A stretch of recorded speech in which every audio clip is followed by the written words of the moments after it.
Virtual lessons, I can help you. Look forward to seeing your videos. Thank you. Mark Baker here. Are you struggling with your game? Do you need another set of eyes? Is there that one thing in your game you just can't fix? Please let me help you. Go to markbakerbowling.com, click on virtual lessons, and follow the 3 easy steps. Remember, you can live anywhere in the world, and with virtual lessons, I can help you. Look forward to seeing your videos. Thank you. Mark Baker here. Are you struggling with your game? Do you need another set of eyes? Is there that one thing in your game you just can't fix? Please let me help you. Go to markbakerbowling.com, click on virtual lessons, and follow the 3 easy steps. Remember, you can live anywhere in the world, and with virtual lessons, I can help you. Look forward to seeing your videos. Thank you. Mark Baker here. Are you struggling with your game? Do you need another set of eyes? Is there that one thing in your game you just can't fix? Please let me help you. Go to markbakerbowling.com, click on virtual lessons, and follow the 3 easy steps. Remember, you can live anywhere in the world, and with virtual lessons, I can help you. Look forward to seeing your videos. Thank you. Mark Baker here. Are you struggling with your game? Do you need another set of eyes? Is there that one thing in your game you just can't fix? Please let me help you. Go to markbakerbowling.com, click on virtual lessons, and follow the 3 easy steps. Remember, you can live anywhere in the world, and with virtual lessons, I can help you. Look forward to seeing your videos. Thank you. Mark Baker here. Are you struggling with your game? Do you need another set of eyes? Is there that one thing in your game you just can't fix? Please let me help you. Go to markbakerbowling.com, click on virtual lessons, and follow the 3 easy steps. Remember, you can live anywhere in the world, and with virtual lessons, I can help you. Look forward to seeing your videos. Thank you. Mark Baker.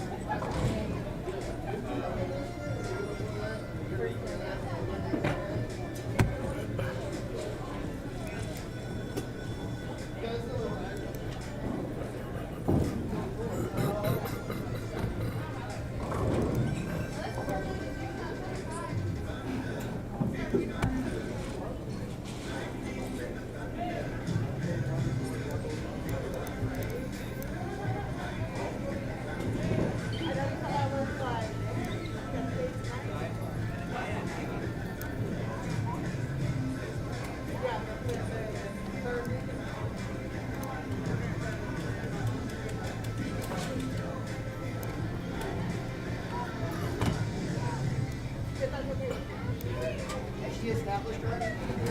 No.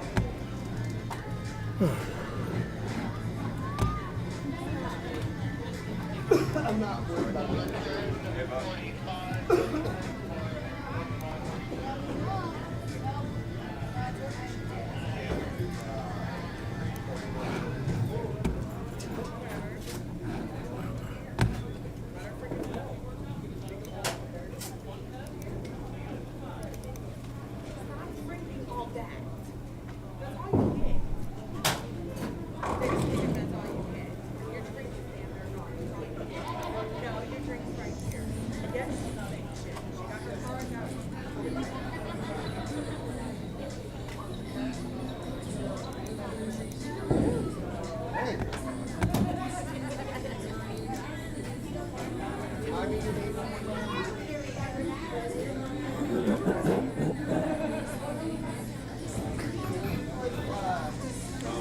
Any word from Al? Nothing. Just said he's home. That's all I heard. Wow. So no, he hasn't called. So I don't know. Really?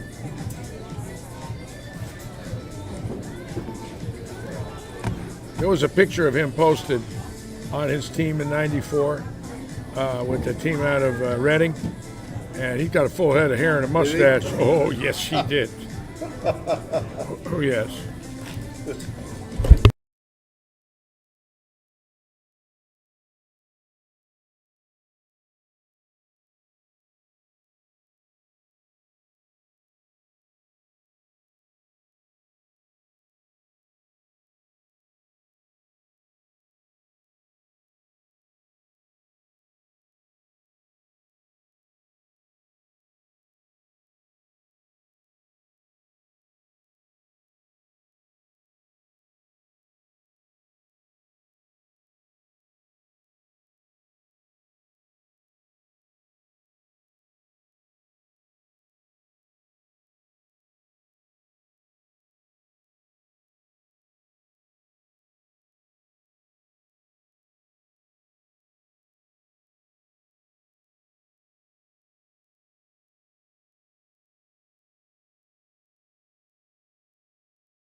Hi, how are you, Lynn? All right, how are you?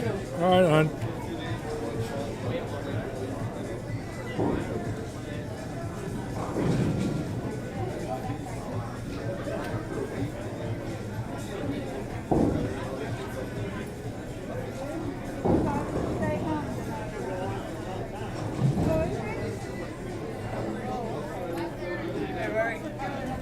Hi, Jimmy. Good evening, everybody. Live from Robert Eddy's Lightning Strikes Bowl in Fort Myers, Florida. We'd like to welcome all of you to tonight's live stream of Week 31 of the Audi of Fort Myers League. And for those of you that have watched week after week, an unbelievable number was hit last week. Audi of Fort Myers has awarded 175 two-day usages of a brand new Audi to anyone who has bowled 300 or 800 with handicap in this league. The handicap 90% at 235. There's several bowlers in the league that have won 8, 9, 10 two-day usages of brand new vehicles, and I'm getting reports from a lot of these people that are in heaven, taking them away for a weekend and coming back, bringing them back on Monday or Tuesday, and then telling me about it. One of the most generous league promotions I've ever seen in my 55 years of being around bowling leagues. Again, we want to thank Dave Forbes from Audi of Fort Myers, Barry Seitz, and everybody involved with Audi for their generosity to all of our league bowlers here at Robert Eddy's Lightning Strikes. And as you can see, the concourse slowly but surely filling up. Again, the weather's so beautiful, everybody wants to be outside. There is 160 bowlers that will be bowling this evening. We've got some friends on already: Derek Mashad, Dusty Barner, Butch Smith, Cooper Gates, Mike Cheatham. Again, welcome aboard, everybody. Thank you for joining us on this beautiful, beautiful Tuesday here in Fort Myers. Just checking our cameras, 9 through 12, 13 and 14. We're starting on our booth tomorrow. Cameras are going to be rewired into our booth. Hopefully, we'll be using the new booth this weekend for the Eddy Foods Open. And what a tournament that is going to be. $5,000 guaranteed first place. The bowlers will be bowling 6 games. It is a dual pattern event. At the end of 6 games of qualifying, the top 16 will then bowl each other in 2-game matches. They'll be probably paired off where number 1 will bowl 16, number 2 15. I would presume that's the way it's going to be. They will bowl 2-game matches. There'll be 8 winners. They will move on. They will bowl. There'll be 4 winners, 2 winners. Then our championship match will be a 3-game match. And for those of you adding it up, 15 games of bowling on Saturday. We will be live on the air at 12:30 Saturday. Normally we're usually on 1:30s this Saturday, 12:30 because of the extended finals play. And of course Sunday, the Ray Stevens 9-pin no tap, and we are full. We expect 250 tournament bowlers to be here Saturday and Sunday, an unbelievably busy week. And Friday night, the 4-game sweeper, where we will introduce the dual patterns. Friday night we will be on the air at 6:30 for that. Tune in. This is a scratch event. Friday and Saturday and Sunday. Remember, no handicap this weekend. Scratch action here at Lightning Strikes. Again, we expect a very powerful field this weekend coming over here for the $5,000 guaranteed first place prize, plus Robert Eddy guaranteeing 40 cash spots. 40.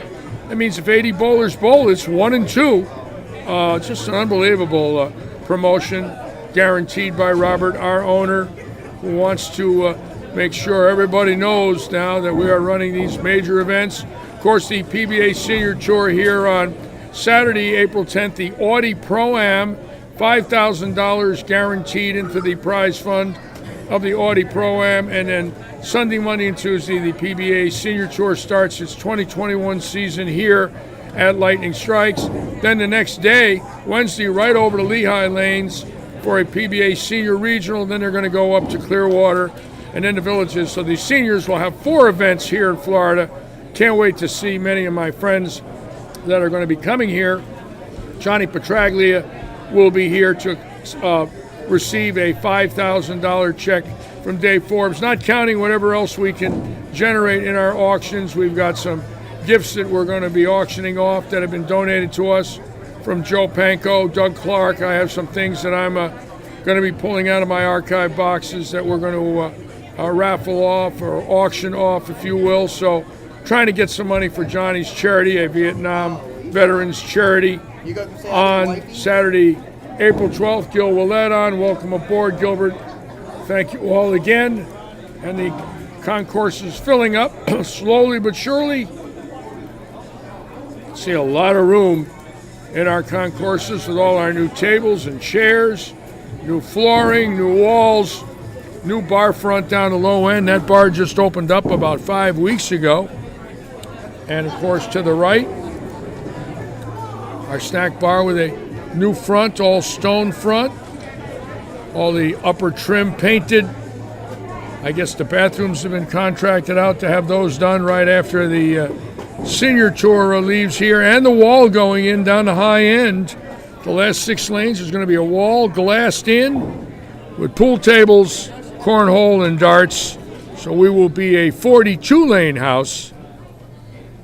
The last 6 lanes will have the wall, then the walkway to get things up and back down the high end. Robert Eddy just remodeling this whole facility. No, Paul, I did not, I forgot to call Joe today. I haven't heard from him. Please accept my apology. I will have a report. I was going to call him today. The phone started ringing. I never called him. I haven't heard a word from Joe. I will call him tomorrow morning and give a report to all of you. He has not contacted me, so I don't know enough about what's happening. I want to apologize for that. I just saw your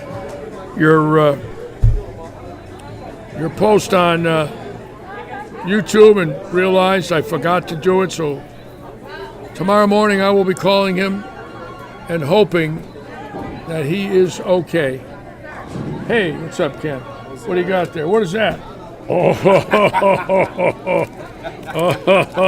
That's from Mom. Oh, here we go. Mom with the jokes. Oh, really? Well, you know what I'm going to do, don't you? Ladies and gentlemen, when I get a gift, I like to show it. Now, what do I do with this thing? Ryan, show me. Look, it's right. You put it on your head. Okay, let me help you. It's to Go hold the ahead. hair down. Keep the waves. I got a new gift from Ryan and TJ. So here we go, ladies and gentlemen. This has been this is one of the highlights of my career. And naturally, I'm ready to live stream with this on tonight, ladies and gentlemen. One of the highlights of my 60-year career. Thank you so much. This is live, so the whole nation. No, I'm not going to a bar mitzvah. I'm not in synagogue, folks. And, oh my God, what do they call this? A Calypso stocking cap. Oh, God help me. Oh, God help. Robert Hilton's looking at me saying there's something wrong with this guy. Oh, yes, there it is. Oh, yes. The ratings will go up tonight, ladies and gentlemen. No, it's not Halloween. Okay. I had to get off. What the heck was that, folks? A Calypso stocking cap. You look pretty good. You look pretty good. I don't know. They're going to think I'm sure it's tight. they're going It to think looks like that it they're was going to small. think there's something mentally wrong with me. You know that, don't you? It's holding all your wisdom in. TJ Williams and Ryan laughing at me. Everybody looking at me like there is something wrong. I mean, I want you to make sure you see this, folks. This is for real. I'm wearing this for the live stream tonight. Hold on, let me adjust it. And there it is, folks. The Calypso hat, live and in color here at Lightning Strikes. Yeah, it is Make it tight. a little- Go ahead. Oh, you're going to make it loose? Yeah. TJ's going to help this fit better. I kind of thought the circulation was Yeah, we won't want getting you- cut off, and I was going to have brain damage. Oh yeah, that's better. Oh yeah, that's better. Whew. Who could wear one of these things? God. Imagine me walking in downtown Fort Myers with one of these on. People recognize me and say, "Isn't that guy that does that live streaming?" Yeah, I know. Something wrong with me, no doubt about it. I'm just an attention glut. There we go. Back to the streaming where we belong. Anyways, great league. 175 cars won since week 5. They had to bowl 12 games to establish league averages, and 175 two-day usages. And after the senior tours here, I'm getting one. Laurel Spinner and Dan Gassera gave me 2 days each of their wins. So I'm going to get an Audi and take a ride over to the East Coast, go up to Sebastian, and go up the East Coast to Port St. Lucie, Sebastian, up to Melbourne, maybe even a little farther up to Delray or Daytona Beach. Take a ride and see what goes on up there in late April. Take a 2-dayer and sneak up there, get a room Wednesday night, and enjoy the East Coast a little bit. Dave Forbes stepping up to the plate. And of course, this weekend, the big action, 5,000 guaranteed. We think the prize fund's going to be about $15,000. I'll know a little more as the week goes on. Probably Friday night, I'll have a prize fund for everybody. We do have the sweeper Friday night, $40 entry fee. So we're rolling here at Lightning. No, Gilbert. No matter what goes in this hat, no hair will grow, I can assure you. Thank you, Kenny Lowe. I wouldn't go that far, but handsome isn't quite the word. I don't know what this is. What is this? This is evidently something people wear today? Yikes. I'm from the old school. I wear a Yankee hat, New York Giant hat. Even wearing it backwards feels funny. So us old guys, we don't wear this stuff, but this was a gift, so I'm trying to be polite to the people that gave this to me. Bill Plunkett on. Hello, Bill. Well, what else can we talk about? Again, what a great weekend. How about the young boy, Rich Oliveira, on Saturday? For those of you that watched, that was fascinating. The most electronic messengers I've ever seen in my 16 months of live streaming here. When he hit half pocket, I have not seen pins dance like that in this house. I have seen it on the live telecast, of our tour players, but not in this house. And big noticeable difference. Now, Daniel Gassera's got a lot of revs. Dave Stouffer can lean on it pretty good.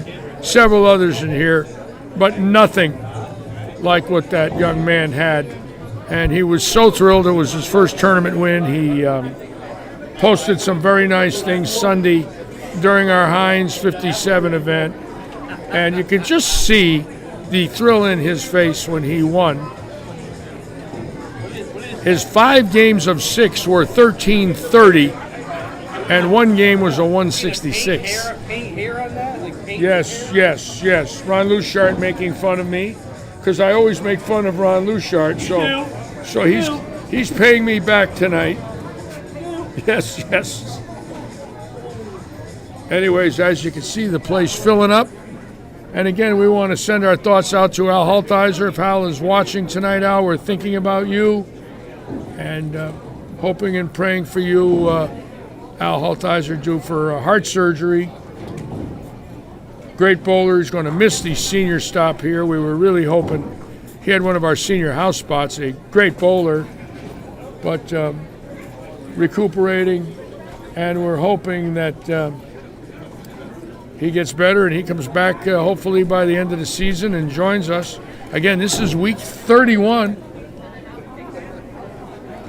Tomorrow night, week 31 of the Oaks Farms Premier League. 6 weeks from tonight, our roll-off for the Audi League. Big money, big added money in that roll-off. I'm sure we'll have quite a group on that night.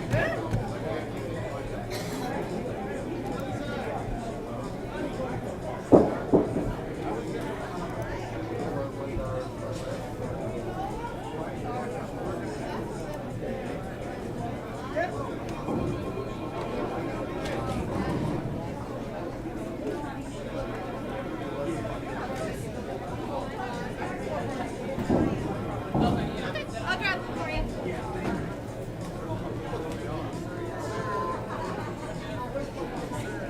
Again, a great weekend that we had here with the Heinz 57 and the 5-game handicap sponsored by Jerry Michalanic.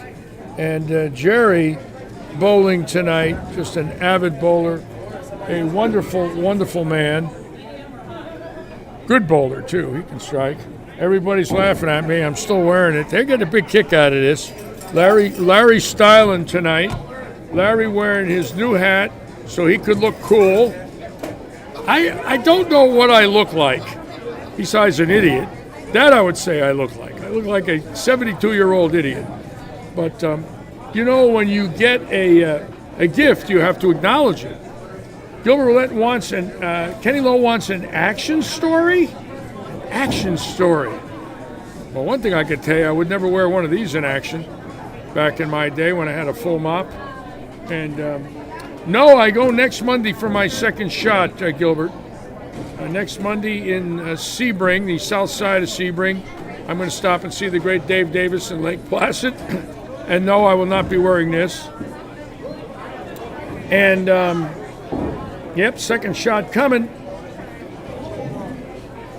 I know the brothers like to wear these hats, Gilbert. I don't have any. I have a half brother named Shane. I wonder if he wears one of these. He's a brother. I'm trying to be funny now, of course. And I look like a gangster accountant. I like that. I would like to be a gangster accountant. Maybe I could finagle a couple of million and go into the witness protection program. That'd be kind of cool if I could pull that off, but I doubt it. They'd find me. And action stories, well, let's see. You know, interestingly enough, the other day, Ken Vinci came in to visit me on Saturday, and he was from the Hartford area and a great action bowler in his day. And Kenny Vinci and I finished second in the New England match game doubles at Lang's in January of '68. And he came in here Saturday, visiting his brother here. I hadn't seen him in 40 years. And we talked about our second place finish at Lang's in the '68 New England match play doubles. And in '69, I won that event with Mike Collins. Never bowled it again. I only bowled it twice. Once with Vinci, finishing second. Once with Collins, winning it. No, my second COVID shot is this Monday coming up. I had one the 1st and 28 days later. So the 1st of March, which was a Monday, and the 29th of March, which is this coming Monday, Cooper. Larry Styles, I like that. Just call me Styles. Yeah, Styles. And I'll be getting his Johnson & Johnson on Sunday in Naples. Good to hear that, Albie. And styling, bro. Wow. Styling from TJ and Ryan. Styling on the air tonight, Chrissy. I heard say something about January of '68. Styling, they're all laughing at me because I'm styling. Because I felt bad for it. Yep. I'm getting thumbs up. Yep. People are saying, besides, I've stopped drinking, folks. I want you to understand I am not drunk. Are you sure? Chrissy Stewart says, are you sure? Yes. There's no alcohol. A couple of it leaves today, but that's it. And the Ric Flair of bowling, yes. I kind of thought this would bring the ratings up. Chrissy, anything for ratings. Yes. Everybody's wondering what's wrong with Larry, and TJ and Ryan right there gave me this, so they've been watching me wear this, and they're good friends of mine. Ryan bowled $7.99 the other night. Good evening, guys. Welcome back to Lightning Strikes. First things first, if I call your name and you're here, please David come see me. is going to make his announcements. There he goes. Calling out Jerry McClamick, Brad Yes, Stewart, Albie, this is not a Matt yarmulke, Connick, although it does Ryan look like McLaughlin, one. Terry Greiger, Maureen Poirier, Kevin Hina, Preston Willis, Bernie Hall, Bill Whistler, Stephen Tomaselli, and David Forbes. If you're here, I need you guys to come see me. All right. Now that is over with, tonight, David Forbes with Audi of Fort Myers, he is donating another ball package. We're going to do this until the Pro-Am gets here, since Brad Stewart is standing. Dave Forbes again doing something else, now donating a ball package, the $200 ball package. Never mind 175 cards, never mind the $1,000 he gave Stu Williams in our scratch tournament last month for the first 300 in this event. This package is Right. for Now, a ball package, the $200 package, donating that, and in a raffle, and here's our winner. Is going to Bobby Taylor. Bobby Taylor winning Mr. Bobby Taylor, are you in the building? a $200 package. And Dave Forbes giving 2 balls away every 9-week segment to the high man and the high lady handicap. Just an unbelievable amount of generosity. That's donated by David Forbes Jr. Audi of Fort Myers. There's a $5,000 guaranteed prize fund for the Pro-Am. Also, if you guys are interested, the bowling pin that Brad Stewart is going to hold up for me, that is $30 if you're interested in getting a signature bowling pin that has both the logos on it. I will give away 2 passes if somebody wants to buy those. I have 5 or 7 of those left for tonight, for our Audi League tonight. If you guys are interested. Oh, there's the baby. The baby getting hugged and picked up by everybody. Look at this. That's the most popular little girl in the world right there. Every week, 100 people pick her up. It's amazing the love that she gets. That's Brad Stewart's daughter. And she is a celebrity in this bowling center. Make sure you come see me. They're $100, and I will give you passes along with those as well. We are running out. Well, I like having fun, Direction Assist. I was a character on tour. I let them spray paint hair on me in the locker room. I let them put makeup on me, duct tape me to a chair, and put makeup on me with lipstick in one locker room in Detroit in about 91 or 2. And occasionally I would get out there and do some karaoke and try to be a comedian. So I like to have fun. I'll be turning you links off for your 10 minutes of practice. Don't forget to get the pot goal this evening. And it's practice time here already, and the action is ready to go for week 31. Keep in mind, anybody that bowls 300 or 800 tonight gets 2 days of a new Audi from Audi of Fort Myers, courtesy of their great general manager, David Forbes. And as you can see, here we go again for more live action.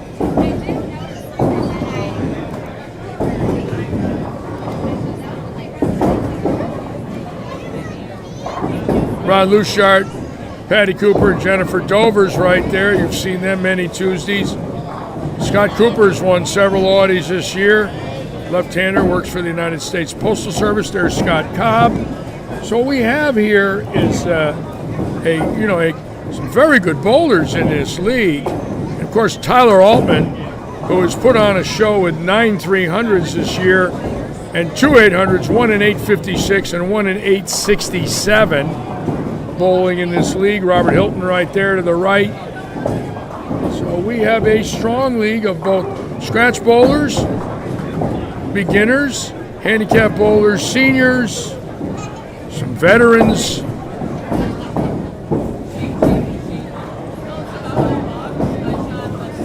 Beginners, a A lot of husbands and wives, fathers and sons, mothers, daughters. Here's my friend Laurel Spinner right there, bowling with Ray Stevens. Laurel got a new ball today, went down a pound. We're going to see if that can help her. She's been fighting it, really bowling bad. So we're going to see if my friend Laurel bowls a little better here. I'm going to watch her throw this 14-pounder.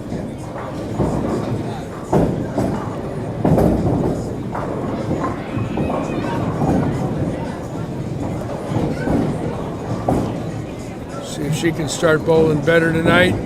Struggling a bit. You know, a lot of bowlers, when COVID came, especially in her case, she did not bowl and did not practice. And I don't think she's bowled 10 games of practice this whole season, and it's affected her game. Just a lot of people and self-employed owning their own businesses, trying to get back into running their businesses properly, don't have as much time to bowl. And I believe that's the case with a lot of people, that they just haven't had time to practice, so their games have fallen off a little.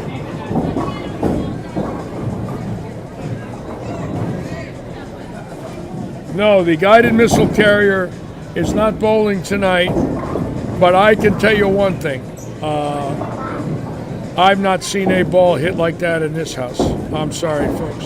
And we got some horses here, and we had them here during our scratch event last month. No one splashed him around like that kid last weekend. Nobody.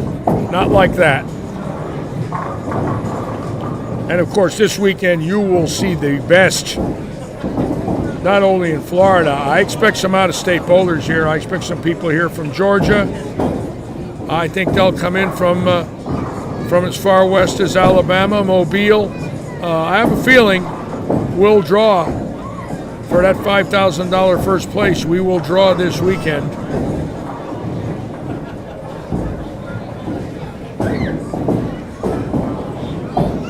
Yes, that little baby got 5,000 hugs. She's a Pro-Am winner.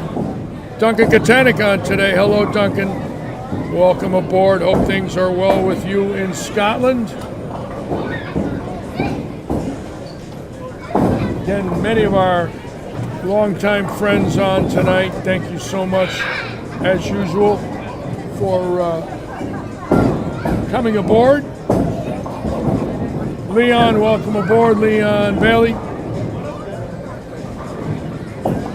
Waiting for a Jake Williams and maybe Doug Clark. And see, I wish I had a report on Joe Panko. Now I feel a little bad. I blew it today. Just didn't think of it. And I've got to call him. I hope he's okay. We don't need any more bad news, believe me, folks. We had enough bad news.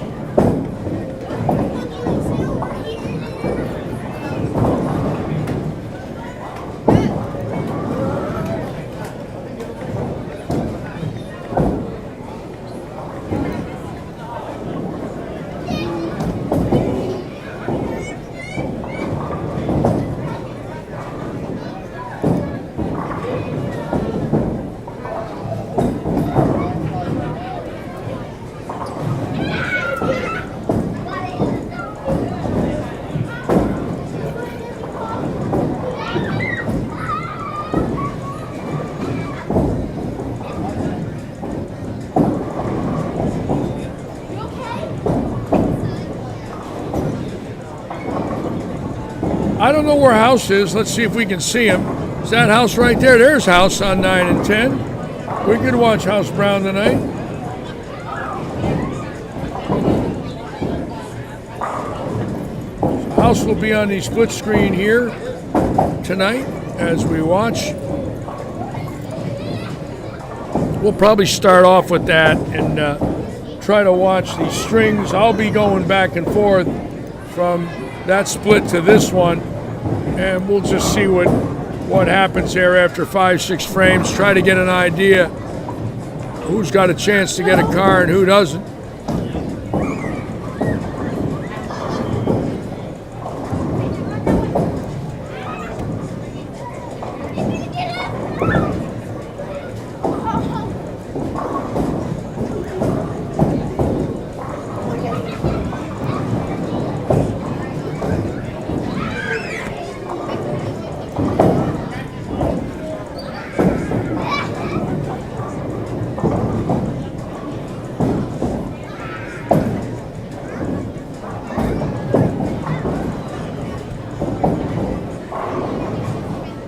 know where Lisa Michelle is. She went somewhere. Hopefully she'll be okay and be with us. House Brown retiring from the Navy, announced his retirement. And want to congratulate him on his 25 years of service to our armed services and our country.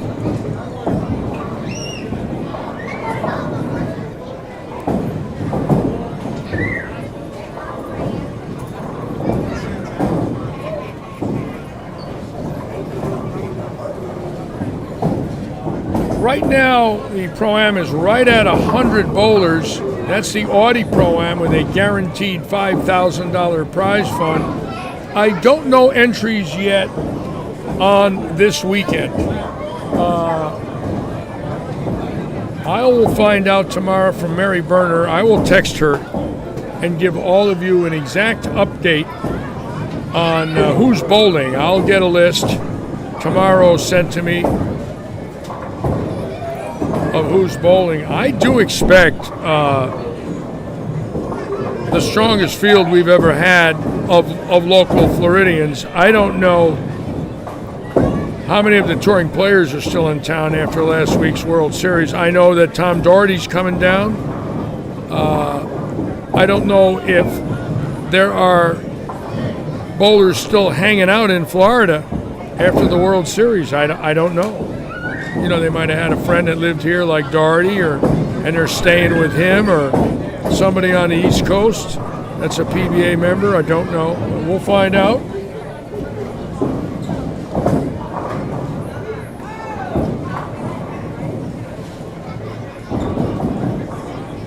I know May Stevens and Ray Stevens have Audis, Leon. I didn't realize they had a new one. I do know they are Audi owners. Jerry Michelanek is buying an Audi. He announced it last week. He is buying an Audi from Dave Forbes. So this league, we sold 4 Audis. So Ginger Gurrell bought a used one, but bought an expensive one. And Michelanek, I think Ray Stevens bought another one. And I know that one of the ladies bought one in this league, a two-door convertible. But that's before the league started. Tournament at the end of the night. So as you guys are finishing up your league play, we run a low ball tournament at the end of the night. It's $10 to get in, and it's a nice little package for you to win. So check it out at the end of your league night of bowling. I'll be around.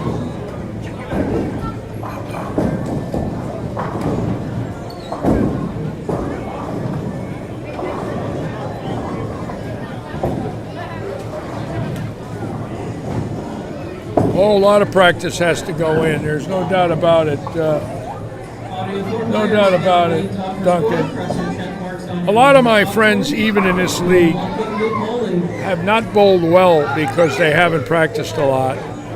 And I have a feeling, it'll pick up by year end, and maybe in the summer when their businesses slow down and the snowbirds are gone, they might practice up a little bit in the summer and try a little harder. But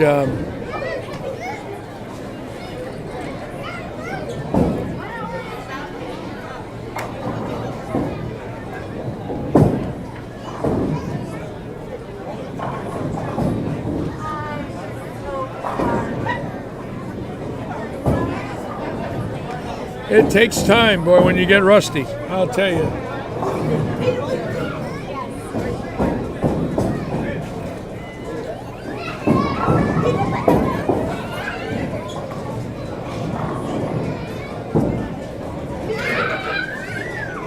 Yeah, I'm getting ready for a trip. As soon as the senior tour ends on the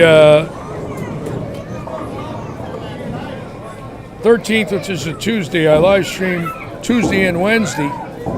And then the 15th, early in the morning, I'm going over the East Coast. I'm going to spend the 15th and 16th traveling the East Coast along Highway 1. And decided that I want to take a little ride and I went there about 3 years ago. I love the Sebastian Inlet area, and I want to go back and look at that on the Atlantic. And I do have a high school friend in Port St. Lucie. I might call her up for lunch. We've been friends 60 years, and I might, if she's had her shots and feels comfortable, I might call her up. Good friend of mine, knew my wife well, and my family well. Got a few friends over there I might try to see. Need a little break. Just haven't went anywhere, literally, in a year. Just nowhere. Stayed in Fort Myers. Occasional trip up to Tampa, but that's about it.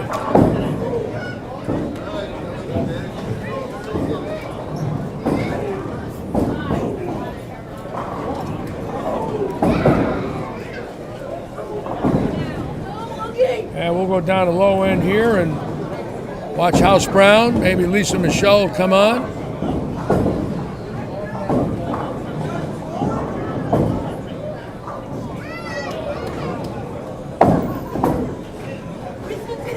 Tim Uranus has bowled very well the last few weekends right there.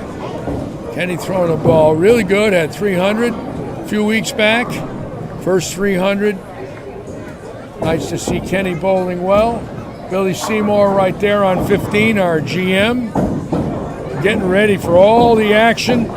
Today we were in the back looking for the 50 amp breaker for the PBA drilling truck, which used to be my business. Going to be kind of cool for me to take some pictures out there with the boys. And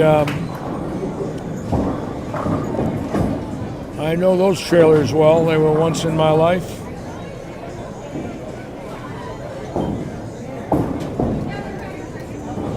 They have a low ball tournament tonight. Adam, normally I don't live stream it. It's low ball. Bowler with the least amount is out. The only reason I'm not doing it is I got to be on the air tomorrow, and then Friday, Saturday, and Sunday. So I've got to work 5 of the next 6 days. So I'm trying to watch how much I live stream. It's going to be a very busy day Saturday. I figure at least 8 hours. Coming back with 6 Sunday is 14, and 4 Fridays 18. So from Friday night to Sunday night, about 18 hours of streaming. And sometimes I get stale. I feel like I need a rest. I think you all would understand that. Chuck Jennings on. Welcome aboard, Chuck.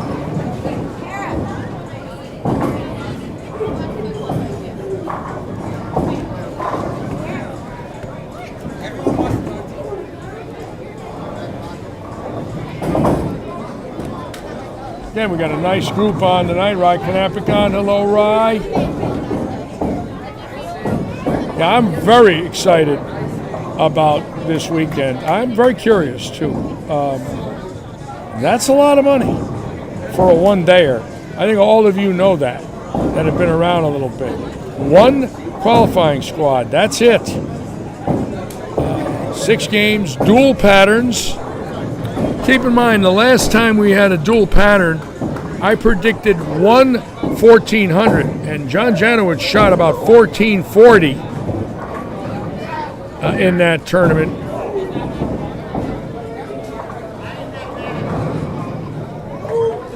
And won the event. He was the only bowler. Of course, that was different. It was 6 games and then a 1 game, then it was a step ladder. This one will be different here. This is match play, 2 games. 16 make it, then there'll be 8 winners. You're gonna bowl 2 games, then there'll be 4 winners, then 2 winners, and then a 3-game set for the money.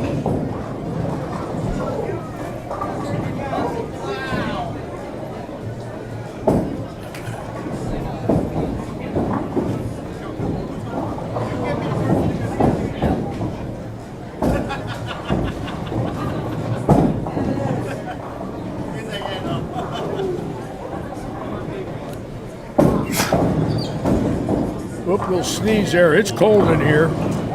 Anybody wanting to store any vegetables or meat, just bring it in here. Keep it behind you. It's cold.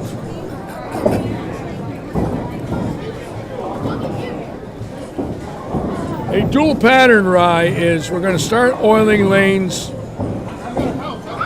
Lane 1, 3, 5, 7, 9, 11, 13, 15, 17, 19, 21, 23, 25, 27, 29, 31, 33, 35, 37, 39, 41.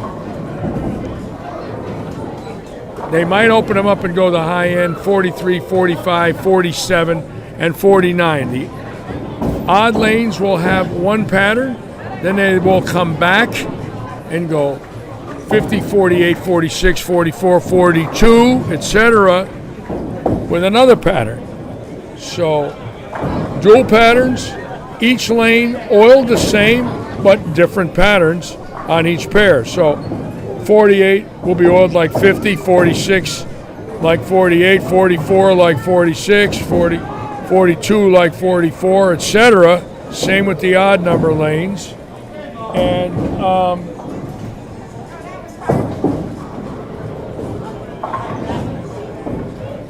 it really brings the scores down. It does. It's just a much different event with dual patterns. And whoever came up with that was a genius. I love it. I think it is a great test of skills.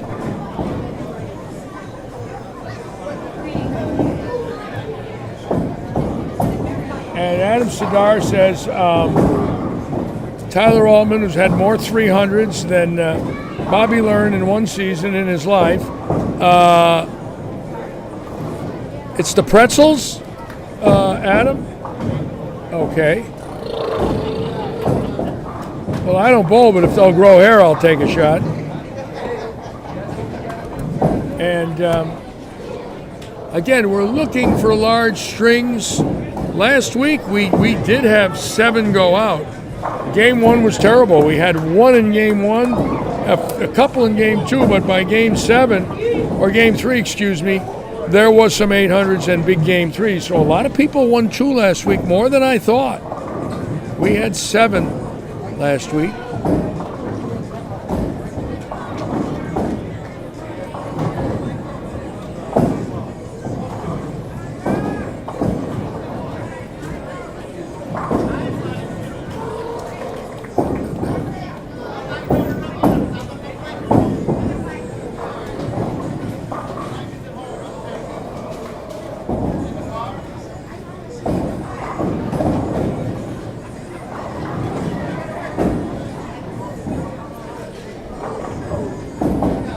My boy Michael bowled his second tournament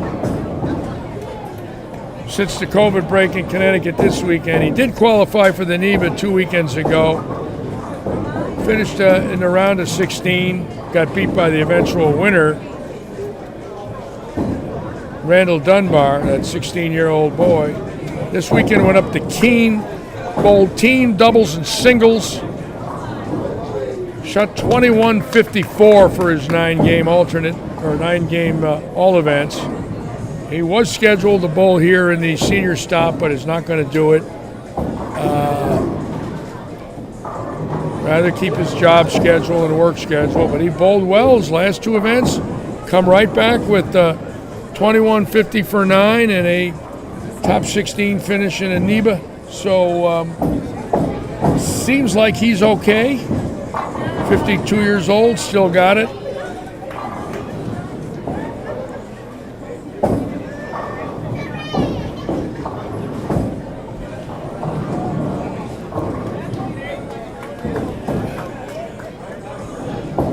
Tyler Altman opened in the second frame. That's a first this year. Usually on the fresh, he starts with the first 8 every week. It's an amazing record for high games. Never mind the 9 300s. I believe he's had the first 11 13 or 14 times. So there's a young man that has just knocked him dead all year. obviously his best year in his young career. 23, 24 years old, right in there. Great season for him.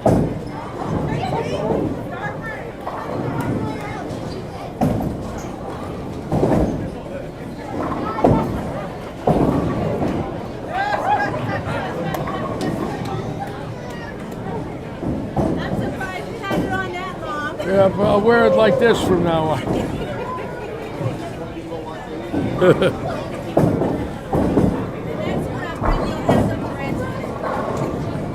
Anyways, I really wait for our scratch events. They are, for me, the most exciting, obviously, because the skill level is so fantastic. I expect those young horses to be here this weekend. Shane Wilcox and Ethan Fiore, I'm sure, will be here. We're hoping Daria's here. I don't know if they got here yet with their visas. And the girl from England, Verity Crowley, I hope she'll be here this weekend. I'd love to see Verity bowl.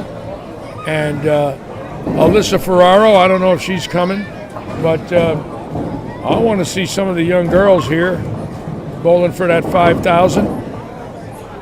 Be neat.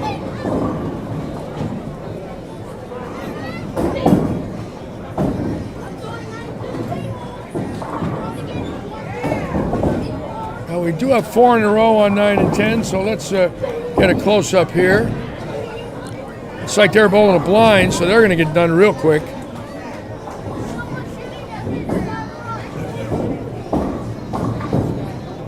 I think we did lose one team or two due to COVID.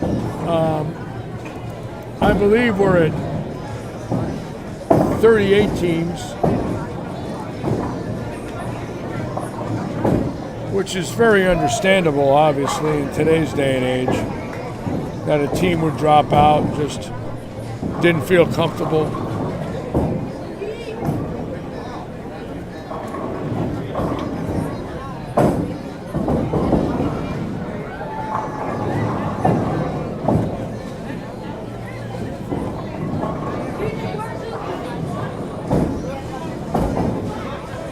Vacant? Yeah, that's vacant. You're right. Not blind. Vacant. It's like my mind. It's vacant. Not blind.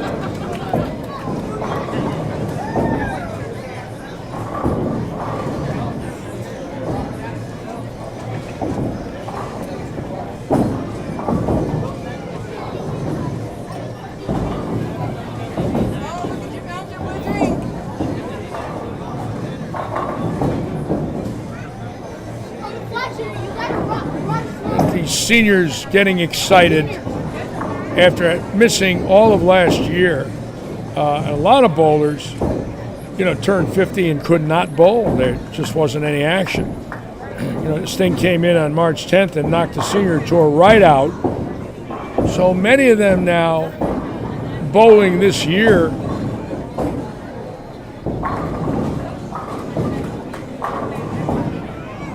And we do know Pete Weber will be here, Chris Barnes, Walter Ray Williams, Tom Baker, Jason Couch, Leno Monticelli. I know they have signed up. I don't know about Bobby Learn. I'll find out. Don't know about Lenny Borsch. I hope he's going to be here. Lenny Borsch is great. I like Lenny Borsch. What a wonderful man. And a lot of bowlers, rookies. Tom Hess will be here, who won the Masters from Iowa, just turning 50. Tom Hess is a really good bowler. And I know Dave Sutar and Judy are going to come down for a day. I don't know how Dave Davis will be feeling, but I'll see him Monday and see if he wants to come down. I'll get him some good seating and introduce him to the crowd if I can, or let John Weber do it.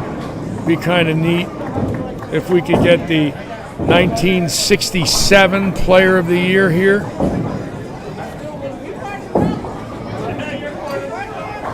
the 67 Player of the Year.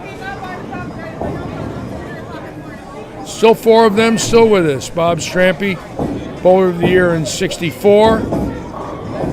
Wayne Zahn, Bowler of the Year in 66. Dave Davis, 67. And Jimmy Stefanich in 68. We're not playing that game anymore. All dear friends of mine, my idols. Dean Abbott, hello Dean Abbott, welcome aboard, sir.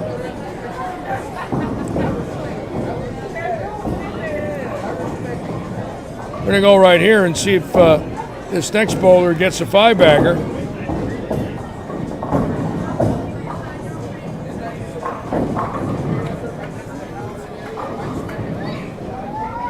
It's Matt Rizzo, the strike machine. Dave Seeberger on from Michigan. Hello, Dave. And here we go with Matt Rizzo coming up, the strike machine.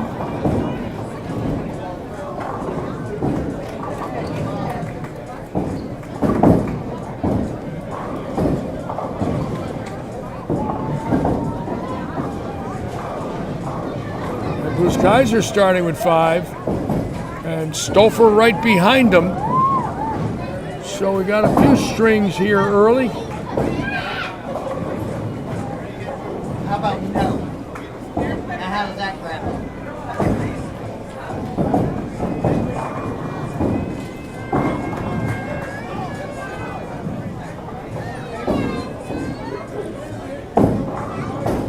Stouffer, who really had a bad World Series. I felt terrible. He had been bowling so good and got there and just had a bad week. I'm sure he'll be out to redeem himself next weekend. That's big money there. No, he got rid of the burgundy. Got to move in, get some resin, he told me. And Rizzo with 5. Yeah, Kaiser said he needed a little more hitting power. He was afraid to get in. When it got in with the burgundy, it bounced off the pins, and it's so dry outside. He's got to get in with resin, swing it a little.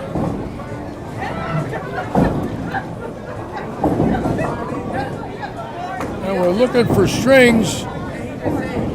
Ice Martinez right there. The plastic cannon.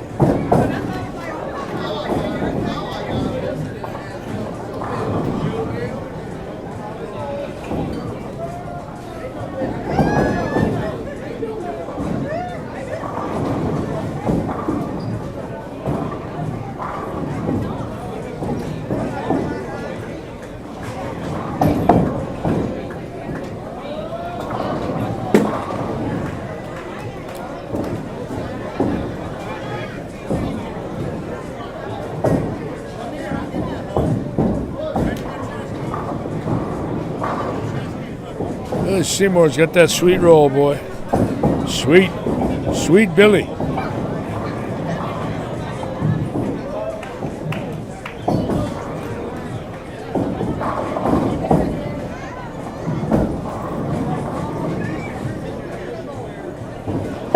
I think tomorrow I'm going to bring my equipment in. I'm going to throw a couple of balls just to kill a boredom of attack. I haven't thrown a ball since, I don't know, 6 months maybe. I look at it every day in my car. It just sits there in that 3-ball bag, getting moldy.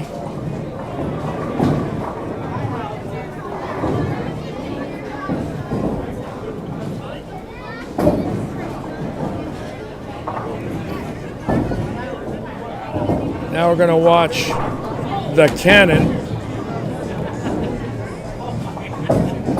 Very unique style in the fact that he's not a big man,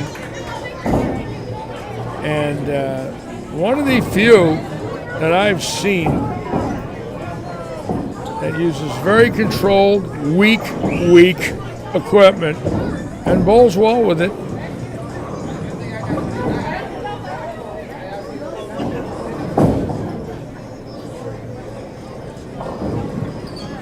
No backswing at all, just carries it and does that. No backswing, just runs ahead of it and waits. Amazing. Now, Ryan Cameron, who gave me that, whatever that thing was that I wore, is on 5 in a row. We'll come back and watch Ryan in a minute. Let's check down here. Well, we got some strings in game 1, it looks like, folks. Let's go to the split screen and get a better look. Yeah, looks like we got some people bowling good out of the chute.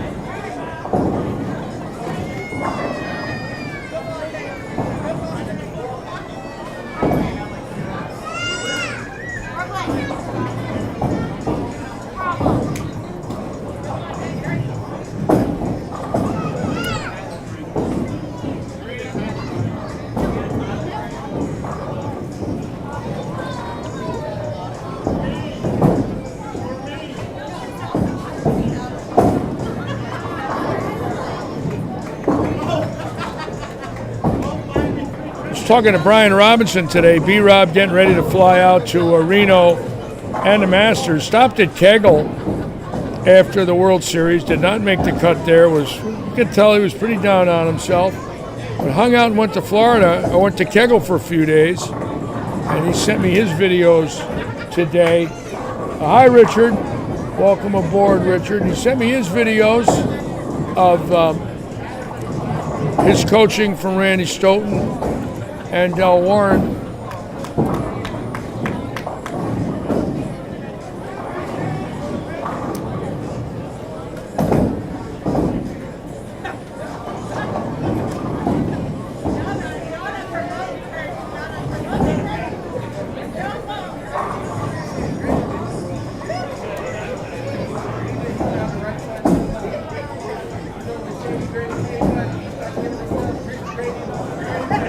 This young man on 32, looks like he's getting 39 pins handicap.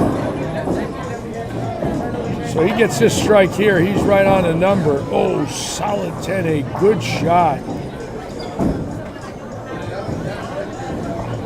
And a cannon with the wall shot.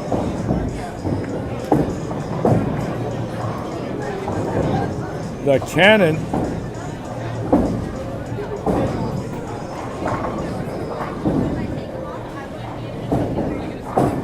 Go back to 9 and 10 here. Watch Matt Rizzo.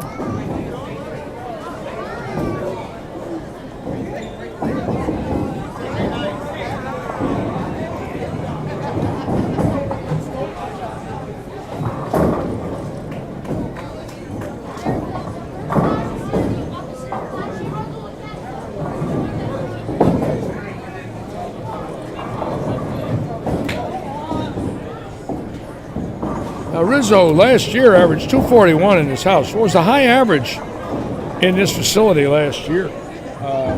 Slumped it off, hadn't had a good year.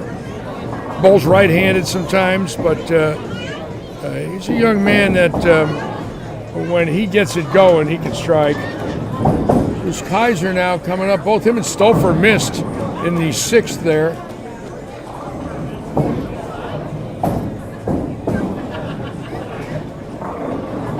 Boy, Rizzo's got that ball coming off that spot, boy. All right, so he's on 7.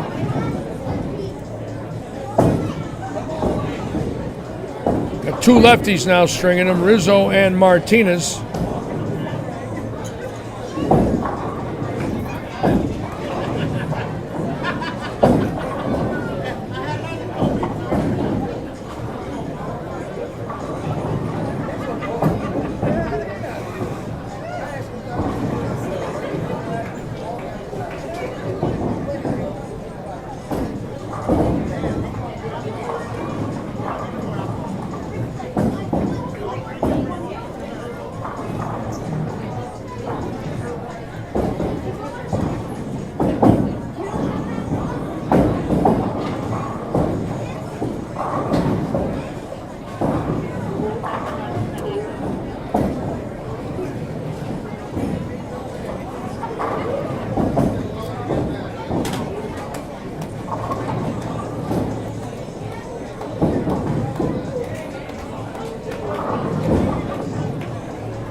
Ryan Cameron coming up on 27 and 28. We're going to watch Ryan. Ryan with 799 last week.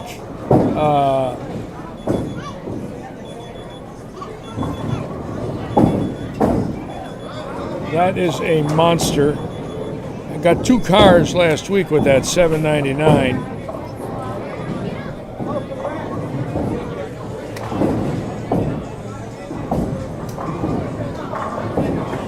Good shot there for Grady Yeager. And Chrissy Stewart getting 11 pins. Could strike out for a car here.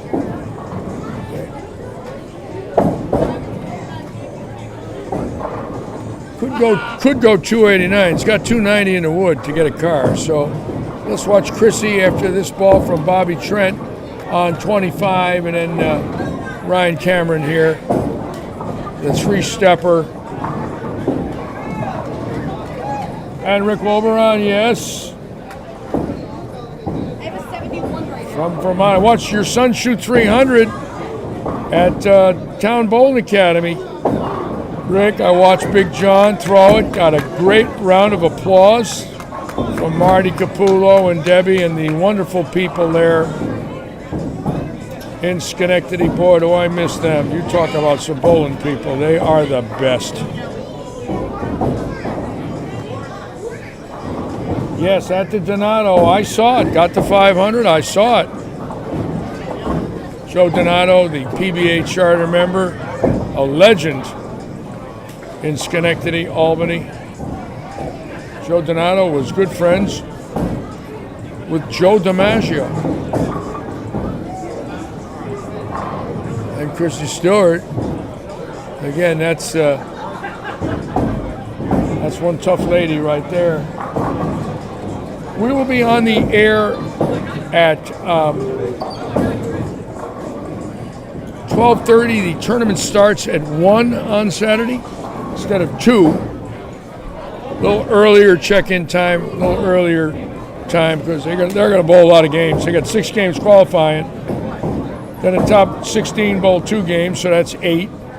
Then the 8 winners 2 games is 10. The 4 winners 2 games is 12. And the 2 winners 3 games is 15. So 2 bowlers will bowl 15 games Saturday.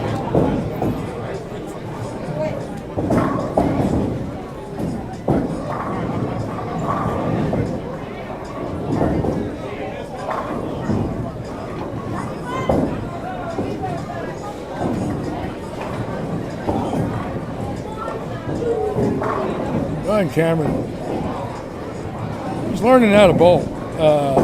For a recreational bowler, a couple leagues a week, the improvement that I've seen in his game in the last 2 years it's real.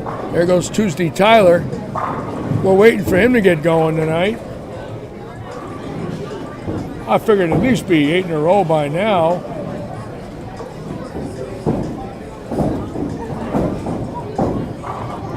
You'll notice right here, the plastic cannon's still striking too.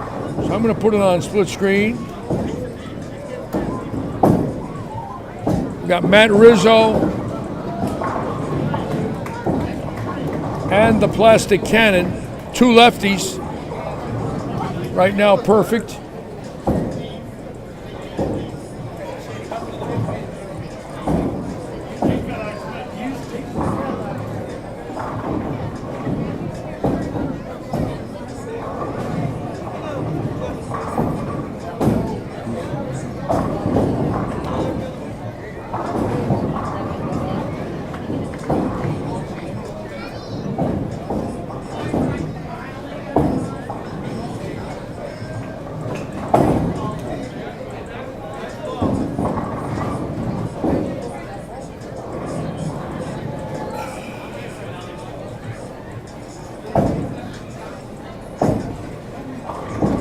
John, I can't believe Rick John has 139 300s. What a bowler.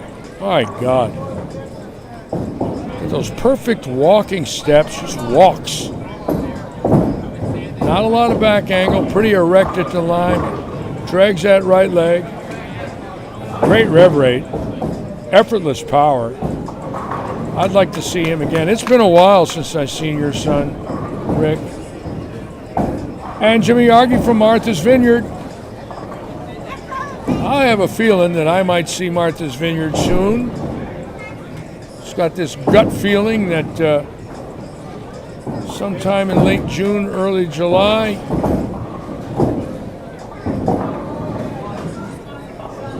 I can't wait to take a trip to Martha's Vineyard. That might be my salvation. Just think, it might have been in my backyard all these years and I never knew it. Well, might find out.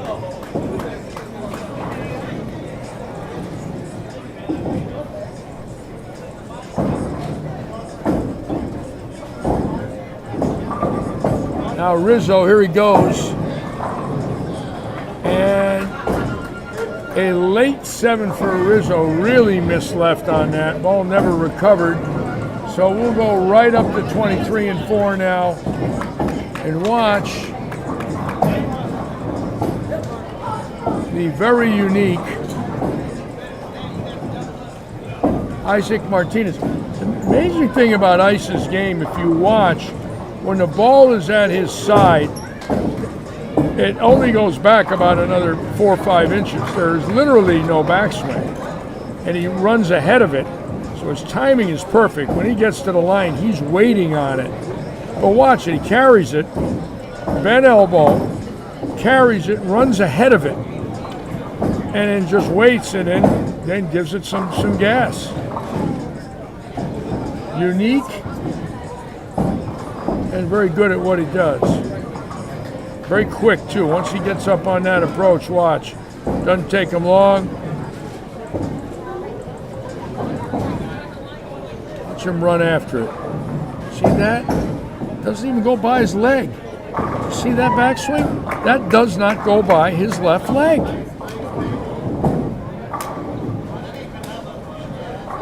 Old saying of Billy Whaley, Chris, it's not how, it's how many. Now Chrissy Stewart, and I'd love to see this, because if anybody in this league is due to get a car, it's Chrissy. And she lives in the pocket. It's all about getting the corners out.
Rizzo, pretty big game to start, 274, so obviously he might be in the shot for the 800 bonus, but I don't see anything here big at all. And right here,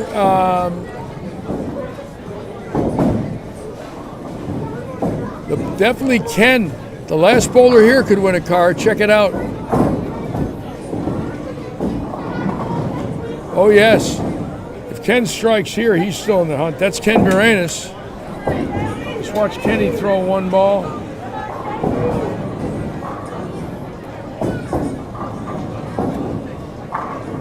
Hey Larry, I don't know if you see it, but Ice is in front of you. I got it. Thank you, bro. Thank you. Thank you. Ken Moranis right here. To stay in the hunt, gotta have them all. Nice shot, beautiful shot. Kenny throwing the ball really good. And we got the plastic cannon. Jerry McLean. Oh, what is that? Well, it's just his I'm birthday, getting so maybe all a couple kinds of cupcakes. gifts. Couple snacks for the Thank you, thank you. I got cupcakes for free. I love free cupcakes. We're going to watch the plastic cannon, then we're going to shoot right over to Chrissy Stewart. Let's see who comes up first. Looks like Chrissy might. She's on the next pair. She's on 25 and 6. The cannon on 23 and 4. Chrissy's not coming up yet. Now let's watch Ryan Cameron now. Look at this. 23, 4, 5, 6, 7, and 8. All in the hunt for a car. And Cameron went $7.99 last week. Definitely in the hunt. And right here, the plastic cannon, who needs 11 strikes for a car. This is number 9 right here. It's a triple away. So we got the cannon, and we'll go right over and watch. Again, watch the back sweep and really see it clearly here. Look, doesn't even get by his left leg. Wow. Look at that. Amazing. Just carries it and then rips it. Great pin action. Now we'll watch Ryan and Chrissy.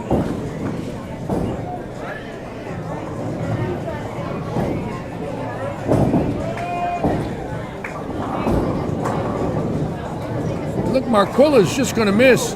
She's going to go 297 right here, I believe, with handicap. So that's going to put her in the hunt for 800. That's Ryan's sister right there. Quilla throws it pretty good, folks. Look at Quilla. That a girl. Check her out. 297. So she's in the hunt going into game 2, obviously, for 800. Now, Chrissy Stewart needs 289. Darn it. See the week 10? I mean, pretty flush hit, too. You see, that ball really looked pretty solid. I mean, it's a quarter inch from dead flush. Week 10, 6 flat gutter. If anything was going to stop her, was that. So she's 290 after 1. Marquilla James, 297 after 1. So, TJ hooking that ball. Let's check here and see what we got. Doesn't look like we got a lot. Let's check here. My friend Laurel bowling well with 237 in game 1. Best game she's bowled in a long time. Been struggling. And Robert Hilton. Let's go back here now.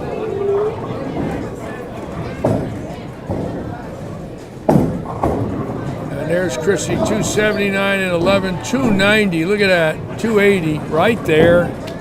A big game, a great start. She's not won a car yet. Hard to believe as good as she is. It's amazing how some of the good bowlers just can't, they can't get over that 300 or that 800 threshold.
Getting a very nice group on tonight. On behalf of Robert, Eddie, and our staff, we want to thank all of you for joining us. Remember now, we will be on the air tomorrow night at 6:30, Friday night at 6:30, Saturday at 12:30, Sunday at 1:30. We will be live streaming, including tonight, 5 of the next 6 days here at Lightning. Lots of action, lots of fun, lots of viewers. Especially Saturday, I expect an unbelievable amount of views and minutes watched. How's that ball hit? Now let's watch this. So you got Martinez. We'll watch the cannon, and then we'll go right over to Ryan Cameron. There goes the cannon.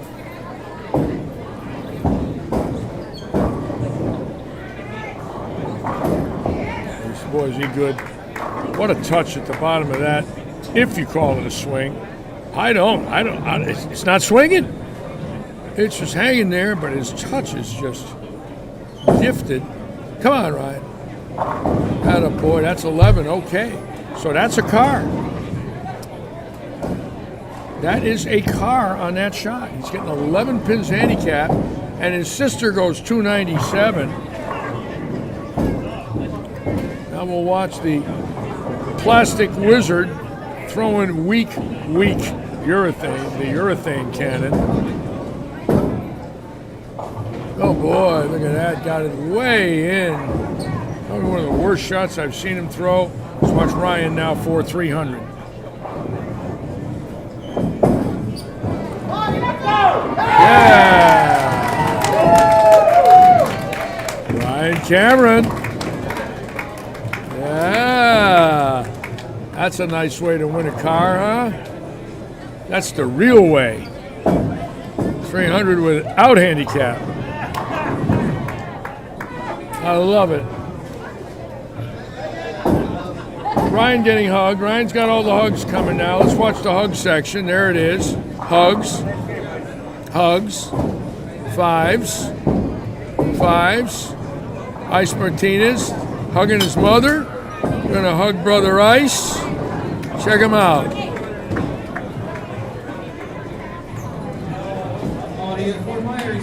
Jerry Michelani giving him a hug. Jimmy Shirk getting in there to say hello. He's got a lot of friends in here. Very nice man. Got a little fan club there, huh? Nice to have a fan club. Look at that.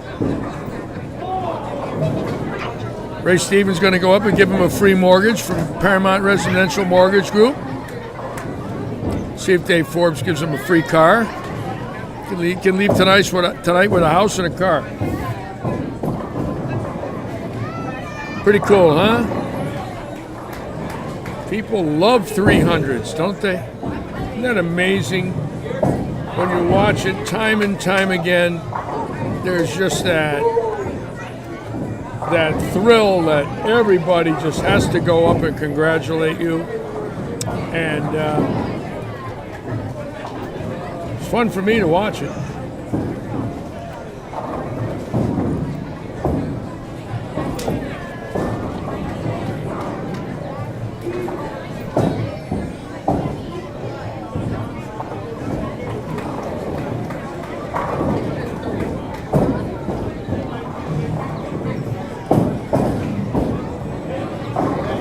On April 7th, the night that I live stream the Audi League, I'm going to bring in my 300 game ring from April 8th, 1967. And I got the clipping. I'm going to bring it in. I'm going to find it.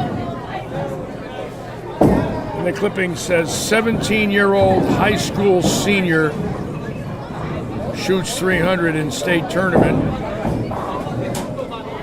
And I have all the articles of that day. I'm going to dig them up, bring them in. It's the 54th anniversary of my first 300. I only had 10, but that one there was the one. That was a big one in the state tournament, in the team event. I made about $5,000 that day. $3,200 for the 300 game. I got paid in July at the Jug End Inn in the Berkshires. Got paid, and the next day, my mother and I went to Russell Pontiac in East Hartford, and I got a 65-442 with the money, or in West Hartford, excuse me. 4-speed, 400 horse. What a car. Should have kept it. 300s are wonderful, especially John Wilbur. How about 3 300s in one night in one league? Imagine his father watching that, who's on with us tonight, watching his son shoot 900. That's got to be, for the rest of their lives, a moment irreplaceable, unless he could do it twice.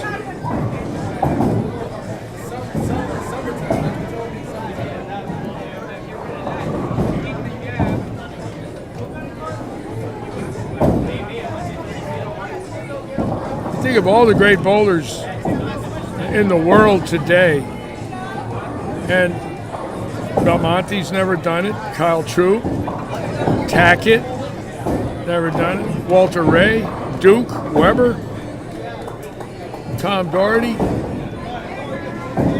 None of them have ever done it.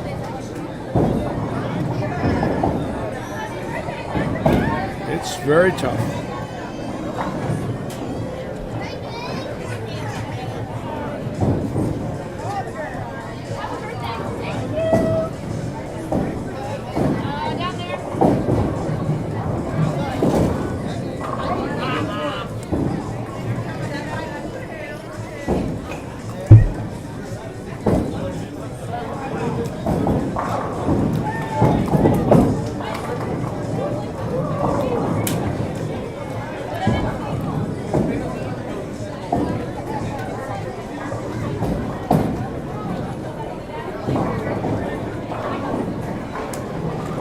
Doug Clark on. Welcome aboard, Doug. Thank you again so much for your generosity. Doug sent me a case of balls, folks, that we're going to auction off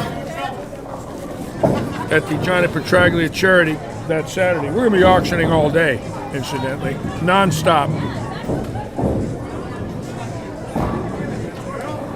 I'm auctioning off my ABC Sports windbreaker that I wore on tour.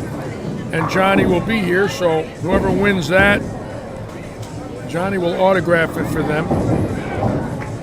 I'm going to auction off our clipping from Winston-Salem when he beat me to win the Winston-Salem Open. I've decided that I'm going to dig it out of my archive boxes. And John has no idea I have that. I'm going to bring it in. And the person who wins that's going to get Petraglia's signature on the newspaper clipping from the day after he won his first title on ABC Sports, from the hometown paper where it happened, the Winston-Salem Gazette, I believe it is. And John does not know I have that. And when I bring that in, I'm sure he might get a little misty-eyed when I show him that.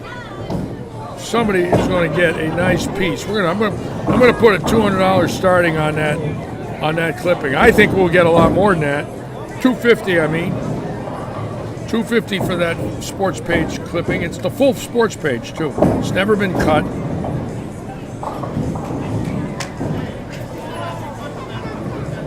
It's 50 years old.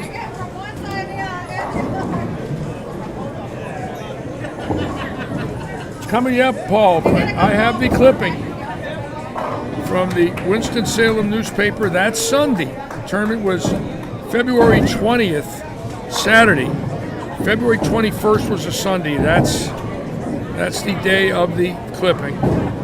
Front page of the sports page of Johnny and I.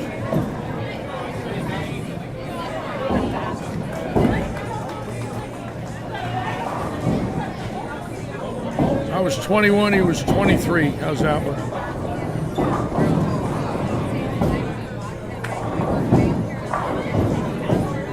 Long time ago.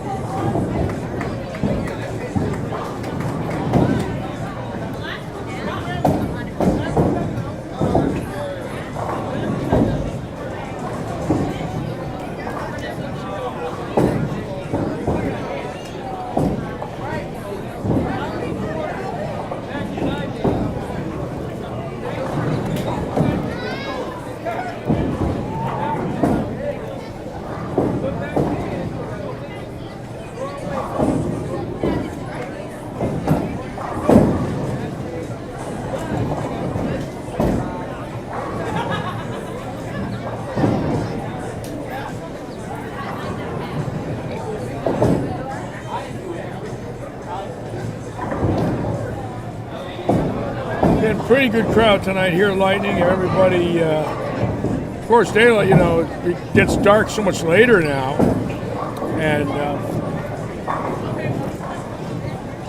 see down the low end, it's dark, but a good crowd in here.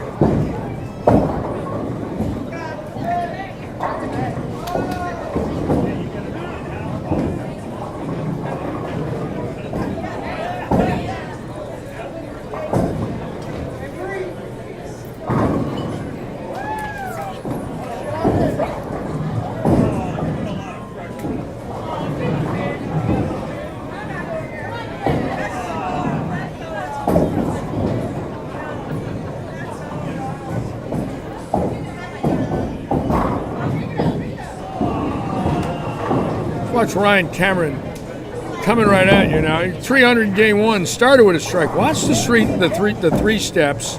Watch how long his slide step is and how long his approach is. It's very interesting. 3 steps from really back around the second set of dots. He's not at the second set, between the first and second set. Watch the slide, long. See that? About a 4-foot slide.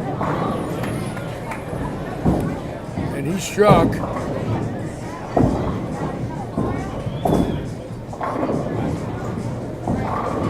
Long slide. Paul Zuelke coming right at you. The 1997 USBC doubles champion, formerly out of Oshkosh, Wisconsin. He's got a USBC Eagle right here, coming right at you. Pretty good balance there, huh? You wouldn't be dressing like that in Oshkosh right now, Paul. You think he's a Floridian for a minute there. Shorts and a short sleeve shirt. How dare him look like that? Bobby Trent right here from Detroit. Oh, the Detroit Classic with Bob Strampy, Gene Stuss, Bobby Chamberlain. Great bowler in his day, still a great bowler. Formerly out of Detroit. Worked for GM.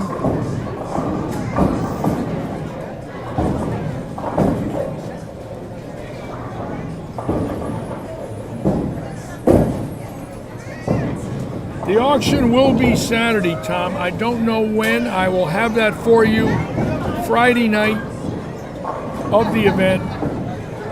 It could be all day. We're going to be getting a lot of stuff in. You know, we're going to try and grind out another 5,000 and try to give Johnny a total of 10 for the day. I don't know if we can get that. We got 5 guaranteed, but we'll see. We've got some other things. Brunswick's giving us some balls and some bags, and Hudson Bowling Supplies throwing in a few goodies for us. Let's watch Chrissy Stewart come right at you, and I'll move the cameras now. A great game here. This lady led our association about 11 years ago. Highest average for the year for anybody in it. Average 235 for the year.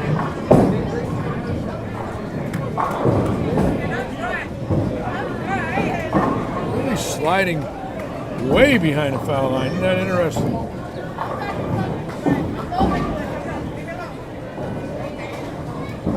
Now ice who went with 285 in game one. And not stopping right here, Buchanan, Martinez. That's where he had to throw the 1 in the 10th last game. God, all he had to do was just do that. He never, I don't know how he tugged it. He very seldom tugs the ball because there's no thumb in it. But boy, did he tug that one last game and the second one in the 10th. Oof, that thing was right an arrow off his hand. No, not this Saturday, Tom. Saturday, April 10th is the auction of my windbreaker, the clipping from the Winston-Salem, several balls and bags. And Joe Panko has donated autographed pictures of Arnold Palmer, Lee Trevino, I think one of Clint Eastwood. And I will call Joe in the morning. I'm a little worried now, not hearing from him. It's starting to get me a little nervous. I hope everything's all right. I will find out in the morning. I pray that I don't get any bad news. I don't want it.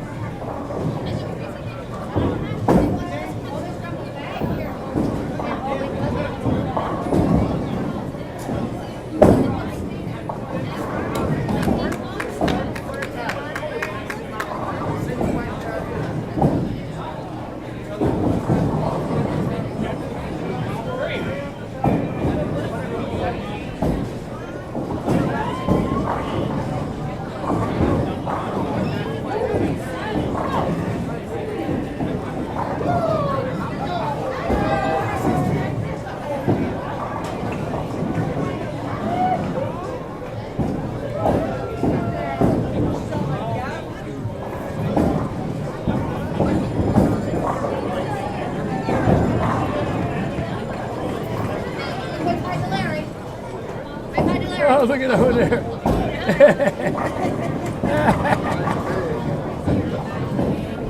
Want to see something cool?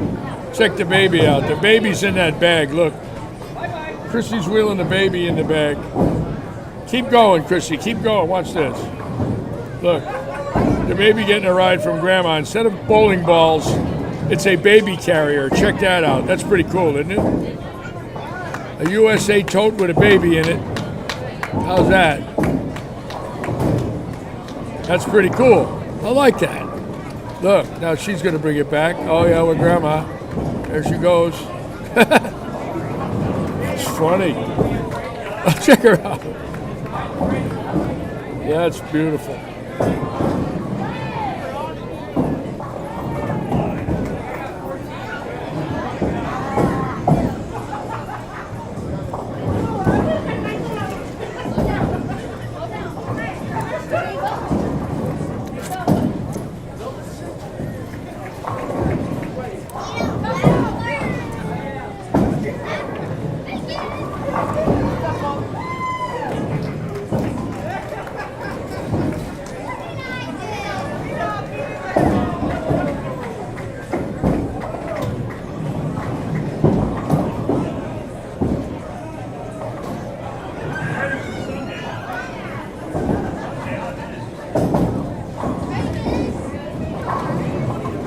Right here we got a little run going. Stay right here and watch Billy Seymour. There's Tyler and Ice coming up. Let's just watch these bowlers right here on 21 and 2 close up and see if some strings could continue. Keep in mind, Martinez with 285. Oops, that went left. Oh my God. So dry out there, that thing just bounced off. Keep in mind, with 285 in game one,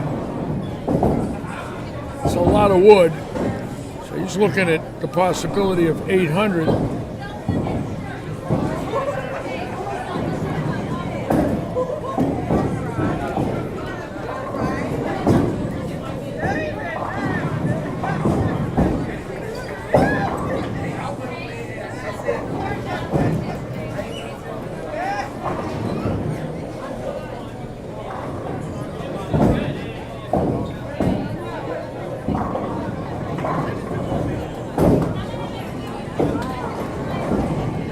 Hudson, great people, Ron Woods, Kevin Woods, wonderful, wonderful company. Mother, father, and son running it, and they are really good people.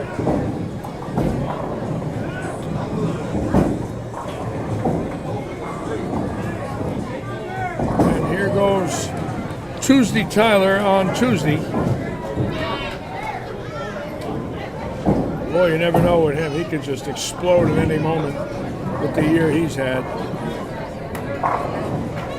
Just never know. Be 300 in a heartbeat.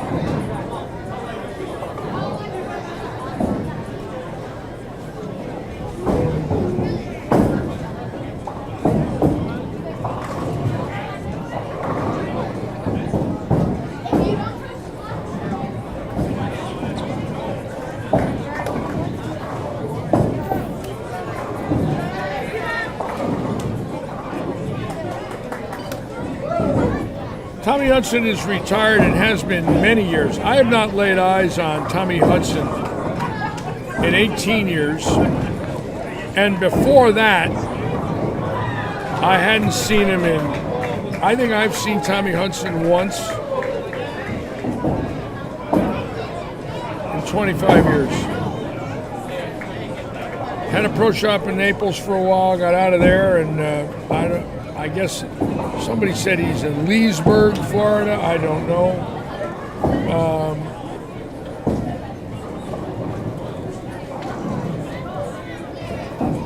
Just great bowler. He was unbelievable in the 70s. I'll tell you what, folks. He was fantastic. He could keep up with Anthony and Holman and Roth. Roy Buckley, he was in the top 10 every year. Christian Stewart. Last game, keep in mind, 279. So she's in the hot, or 269.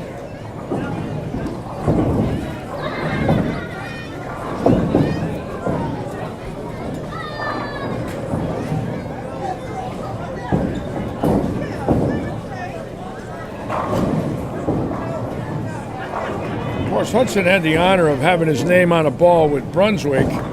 And when you think about it, and you realize Petraglia and Hudson had their autographs on a bowling ball in the 70s, along with Judy Sutar. The three of them had autographed balls. Of course, Wayne Webb in the 80s with Ebonite, and of course, Earl Anthony. Harry Smith had it in the 60s with the Harry Smith Tiger ball. Of course, Dick Weber had a ball named after him. And of course, the Don Carter ball, the Gyro. But Belmo has a ball, ball with his caricature on it. But it's a pretty rare feat, boy, when they name a ball after you. It doesn't happen a lot.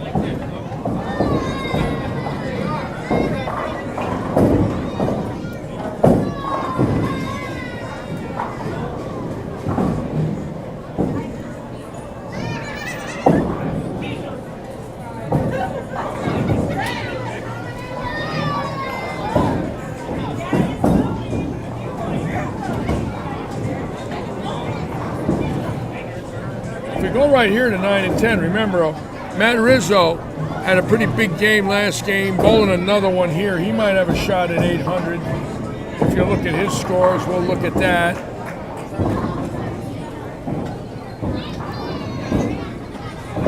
And a lot of people have been posting their Audis that they've picked up, a lot of them on Facebook. Weather beautiful now to take a weekend trip. And I'm going to get one. I don't know if I can get an A8, but I'm going to put my name in tomorrow night. Oh, great promotion for Belmo and Storm. You know, say what you want.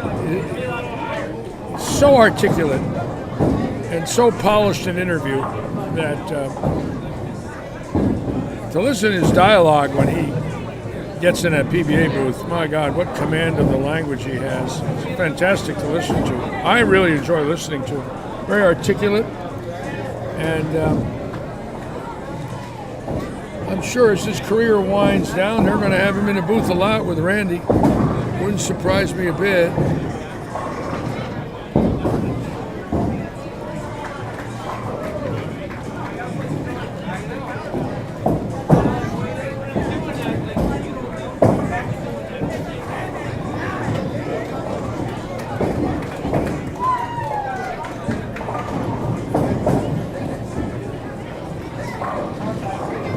Tackett deserves it. Cool, I love Tackett. I know him, you know, I've met him 3-4 times. Always has nice things to say. He reminds me of a young Dick Weber, a Hoosier. And of course, Dick Weber came from Indianapolis in the early 50s, went over to St. Louis, was signed by Augie Bush to bowl for the Budweisers. But Tackett, very good in his booth work a few weeks ago. Great to listen to. Did a great job.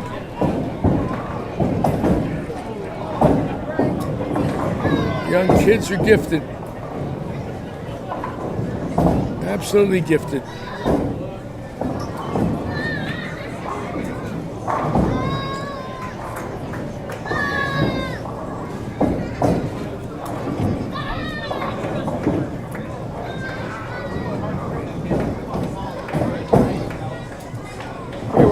Halfway through tonight's action. Again, I want to thank all of you for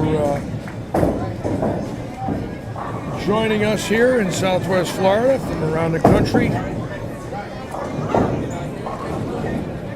We will be on the air tomorrow night at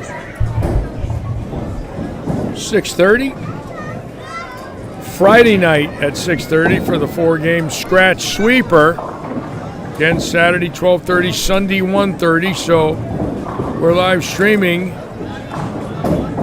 every day this week, but Monday and Thursday.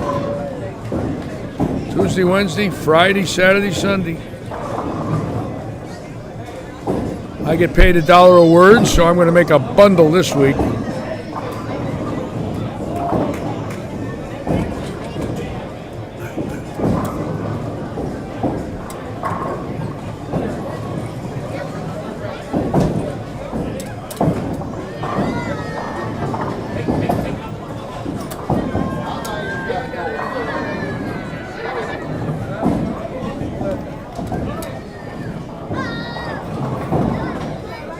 Stewart with 6. Needs 11 to get a car.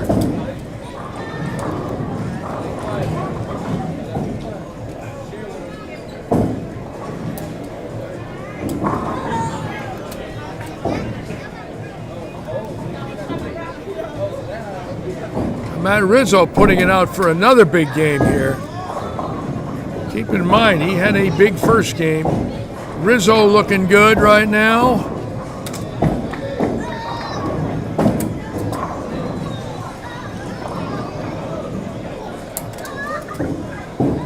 And on 23 and 4, Tuesday Tyler.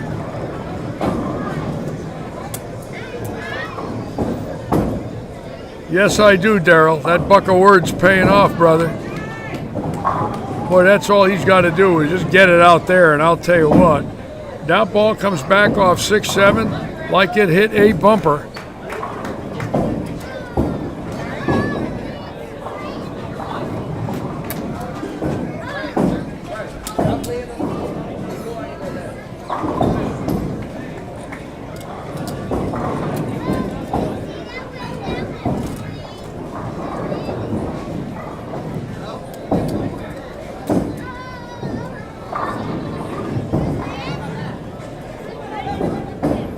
Wayne Toplin might have a shot at the car here. Let's see. Nope, 297. Look at the scores there. Rizzo again with a big game. Had 274 in game 1. He's 550 going in. He's got a great shot at 800. So Rizzo in the hunt for a car.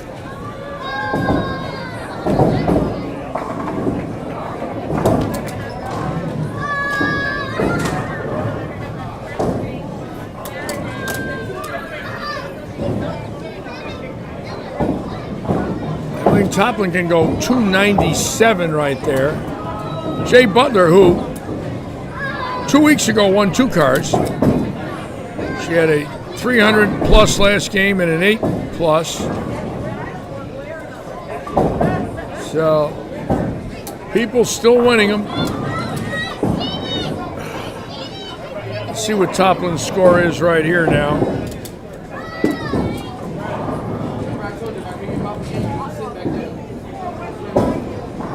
Toplin might have bowled 297, I believe. Let's see. With handicap.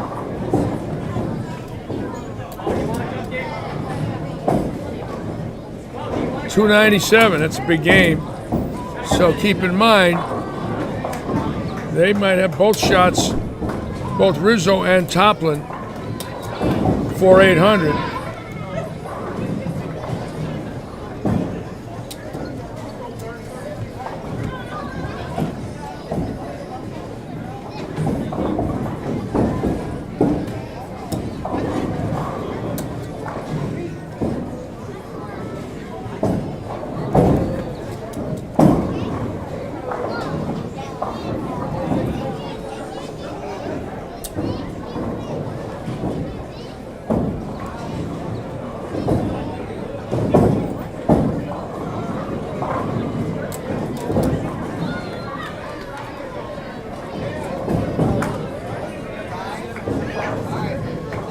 So Toplin 297, Rizzo 275, 274 the first 2.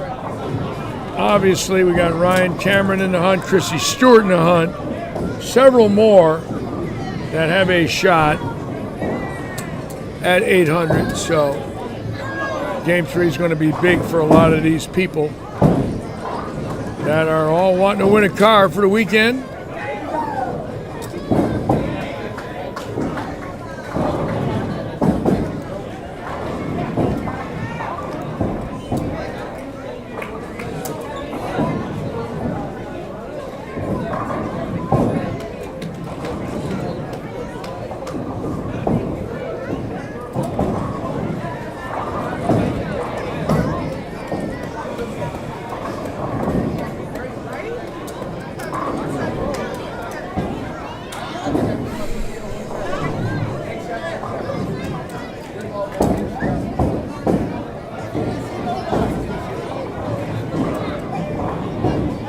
And the last night of this league will be May 4th, 6 weeks from tonight. And tomorrow night, May 5th, is the roll-off for the Oaks Farms League. So Tuesday the 4th, Wednesday the 5th, these 2 leagues will end. And I live stream that weekend, Saturday and Sunday, and then the next 3 days, believe it or not, I'm going to be locked up. And you might say, what did he just say? And you heard me right. I'm going to be locked up on Monday night, May 10th, Tuesday night, May 11th, and possibly Wednesday night, May 12th, in a truck repair yard. Here, I got to bring my RV in. And I'm not staying in a hotel and boarding my cats. Sorry. So I said to the owner of the facility, may I stay here after you close at 5 o'clock? And he said, yes, but we closed the gate. I said, that's fine. He said, why would you do that? I said, all I need is DirecTV and electricity. Can you do that for me? He said, yes, we can. I said, I'm doing it. So I'll be locked up at least Monday and Tuesday night. Hope to be out of there by Wednesday. found something wrong with the RV that I want to get fixed. I don't have to fix it, but I decided I'm going to fix it because it can only get worse. And then you break down on the road and you say, why didn't I fix it?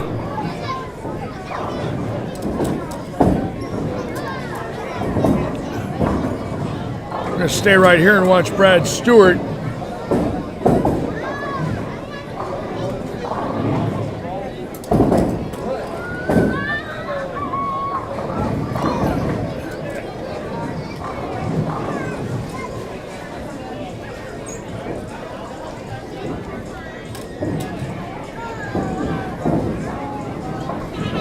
I'll tell you one thing, Paul Cooper. I don't pay him. I'll be in there a while. I was joking with him about that the other day. He's really a great mechanic, good friend of mine. He's been doing work on my stuff for about 7 years, and this is a 450 horsepower 892 Detroit with a turbo on it, and I've got an exhaust manifold leaking. So they got to take it off and machine it down, put it back on, and then got a transmission shifter that's sticking.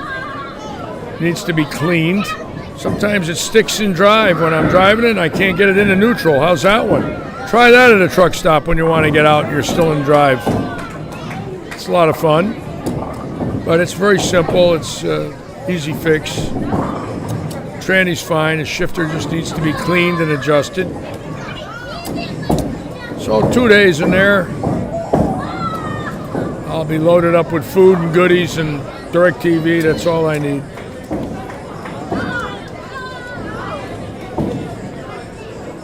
Now Brad Stewart for number 8 right here.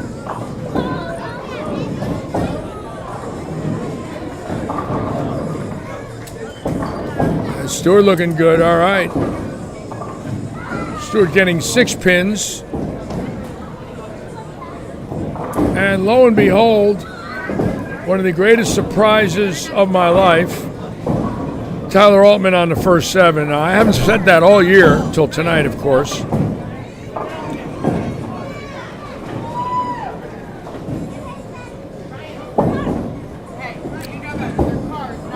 Altman throwing that silver track. That ball is a monster in his hand. Just a perfect reaction. Plus it matches his shirt.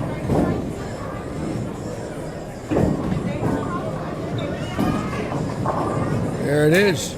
He got that weak 10 out. See, that one broke real late behind the head pin, and it still carries a 6. Great carry.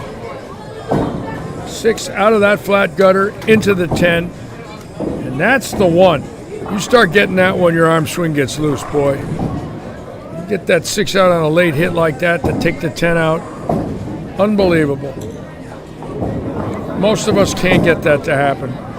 Most right-handers, that 6 will Velcro to that flat gutter from that angle. Yes, Brad Father's a huge Cub fan. I know that.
Stay right on 37 and 8, and we'll watch Brad Stewart here, and we'll go back to Altman because you never know with him. As good as that boy is, he'll be coming up next. So we're going to go back and forth to Stewart and Altman. So far right now, we know that Ryan Cameron had 300, and also we know that there are several big 290 pluses out there after game one. So that 800 number looms pretty good if they keep going.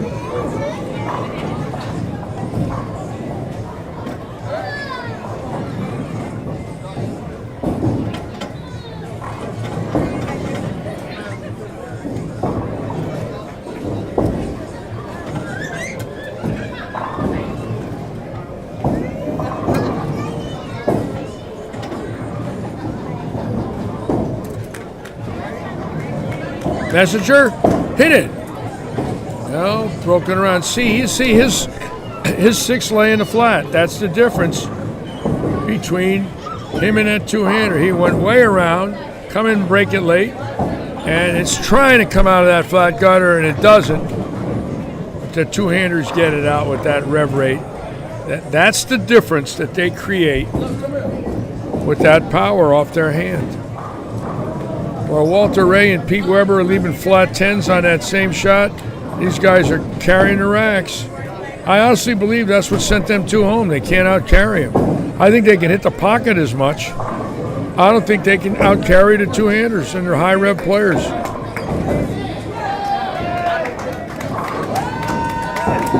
Two guys in their 50s, they certainly can't create that power. All right, Altman now. I hope Duke doesn't quit. After this year's Open and Masters, we would lose 3 of the top 5 that ever lived, all retiring from the national tour in the same year. I hope I'm wrong. I hope Norm does not decide to pack it in, but we'll find out. There it is, that strike zone. When he gets it to that spot, forget it. It's lights out. It's that same shape every week, too, if you'll notice. Just great, great touch. So for about the 30th week in a row, he's on the first 9. Oh, Belmo changed the game, Gil, no doubt about it.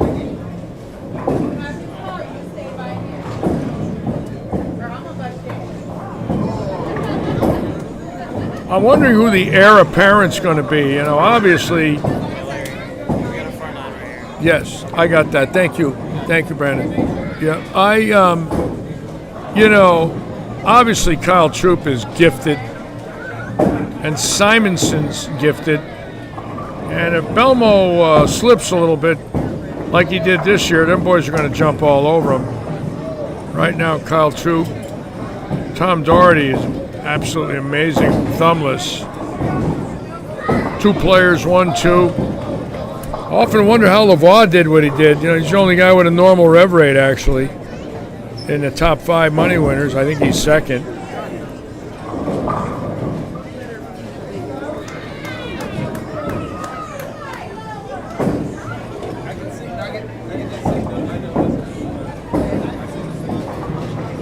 Ryan Waddell just shot 300. Congratulations, Renee. Very happy to hear that. Ryan is a fine young man. You should be very proud of Ryan. Everybody likes Ryan. Nice young man. Kind of quiet. Lets his ball do his talking.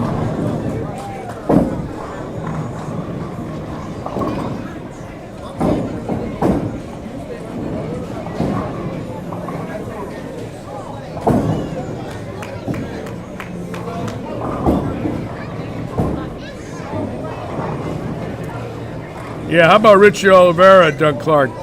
How's that ball hit? What was that? You know, he is one-handed. I mean, that left hand leaves at the bottom of the downswing. It comes off it late, if you will, but he's definitely one-handed. That left hand is not on his bowling ball.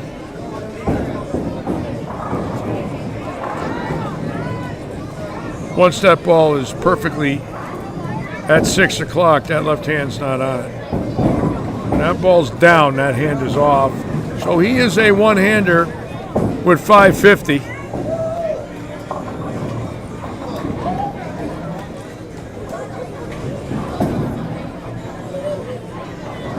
I don't think it's Brian. I have to say this, and I don't want to get into a discussion about it because it's not going to work either way, regardless of what we say. The game of bowling, as much as I hate to say it, I think you can all trust me because of my longevity and who I knew and what I saw has evolved literally since the 40s with Marino and Andy Varapapa throwing two-finger grip into the fingertip at the late part of the 40s with Connie Schwegler, who won the All-Star with the first man ever to win with a fingertip grip. Everybody before that was conventionals. Ned Day, Bomar, Marino. And then they all went to the short and relaxed tips in the late 40s. Woolman, Junie McMahon, then Carter come in. Remind you now, they were on shellac. And then in the 50s they went to lacquer because the shellac got too beat up after the automatic pin setter came in. So the pin setter changed the lane surface because now extra lineage shellac couldn't hold up. So they had to go to lacquer. So there was an environmental change. Shellac to lacquer. Then in the 60s, it went to the red label surfaces, the urethane surfaces, because everyone found out shellac could burn when you resurfaced a bowling center or lacquer, and proprietors were burning them down intentionally. So the insurance company wouldn't insure you unless you used a urethane surface that had a flash point of 880 degrees or more. At that same period of time, in the 60s, plastic started to filter in with the crown jewel and then the caramels. And by the early 70s, everybody found out you could have a soft plastic and get a lot of hook. Well, got that in a little, all right.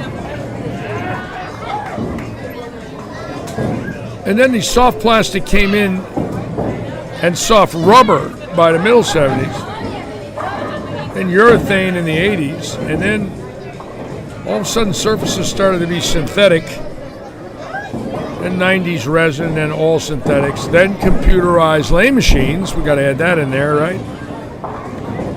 And naturally two-handers. The environment has changed from Don Carter to Jason Belmonte. 70 years, virtually impossible to predict 70 years ago what would have happened today, but it did happen. Unfortunately, the game has done that for 70 years.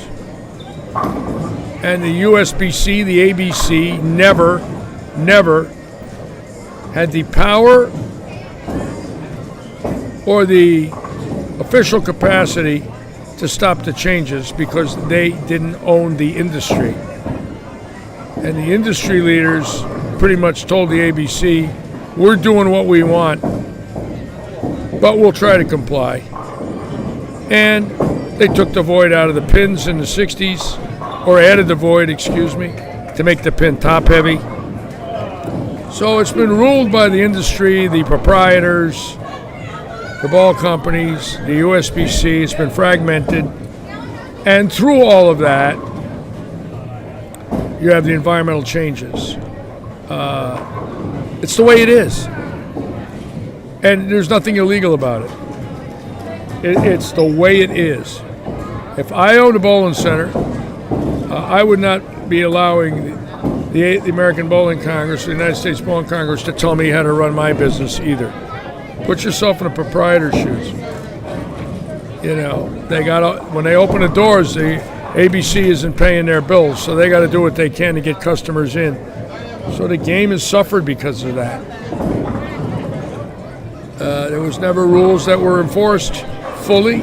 and for longevity. And you can't put blame on anyone. It's a business. And it'll continue to be that way. I fear strings. The worst thing I think could ever happen is strings, and if they come in,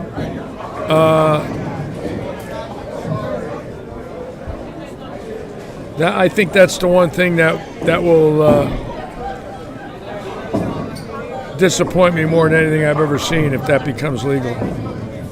I just don't like it. I don't think it's bowling. But that's just my opinion.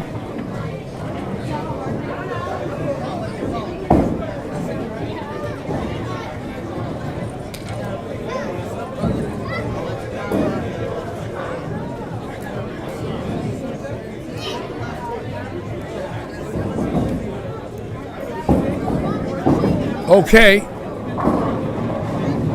Keep in mind, we do have lots of high game possibilities here now. Matt Rizzo, 275, 274, 549 going in. So he needs 251. He gets 7 pins handicap. He's at 36. He catches a double. He's at the 800 threshold right here. So keep in mind, Rizzo with a shot at 800 and a car on 9 and 10.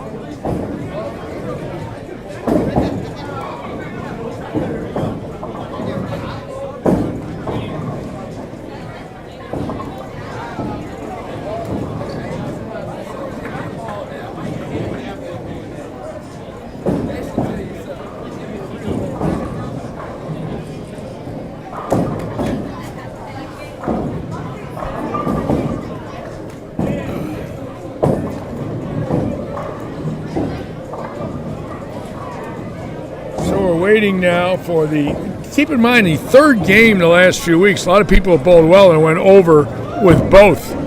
They went 300, 800 the last game and didn't have anything going in and got 2 cars coming out. So game 3's big.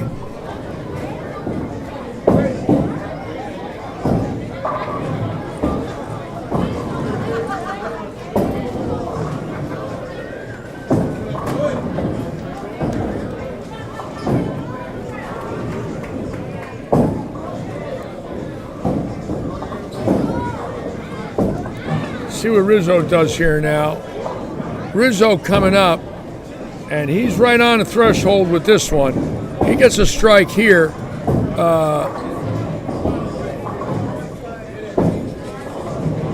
He's at 794 with a strike.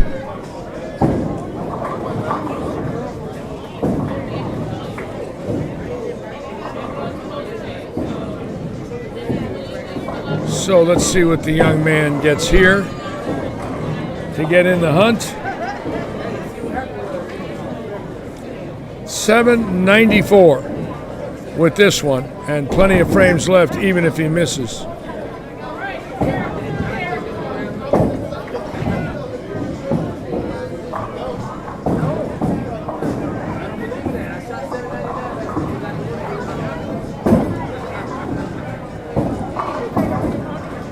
Wow, slamming that 7 out. Okay, that's 794, and he's up again. Let's look at that out. Get a little 2-framer there to stay warmed up. He's 804 with this one. He has a chance for a monster tonight. He go 840 with all of them. That's some big bowling there. 835, 840 right in there.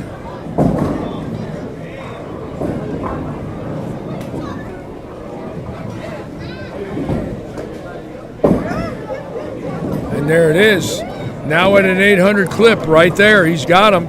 Just got to mark out 9 spare, 9 spare. He's in. And good counts.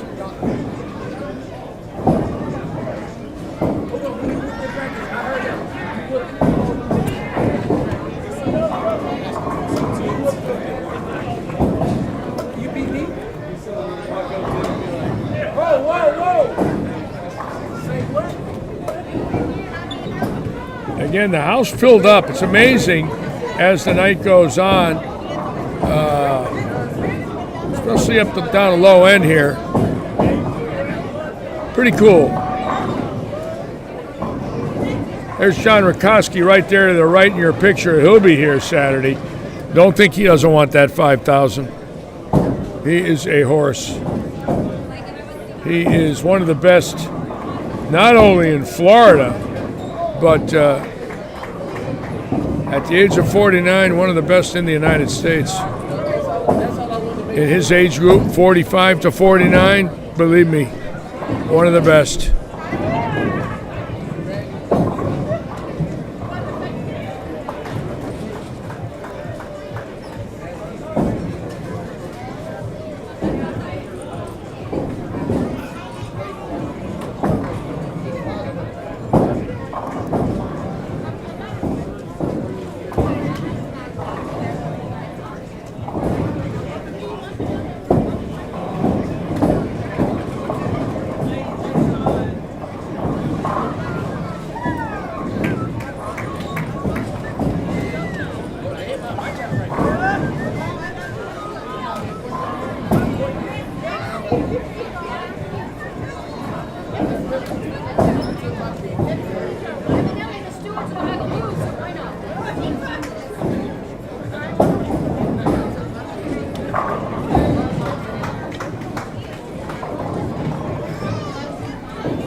Now Rizzo can go 834 with no 300s. He cannot do it this game either. He went 275, 274. He can go 279 here, and with handicap 285. No 300s. Right now, definitely has a chance for an 800 Audi on 9 and 10. Of course, Ryan Cameron got one.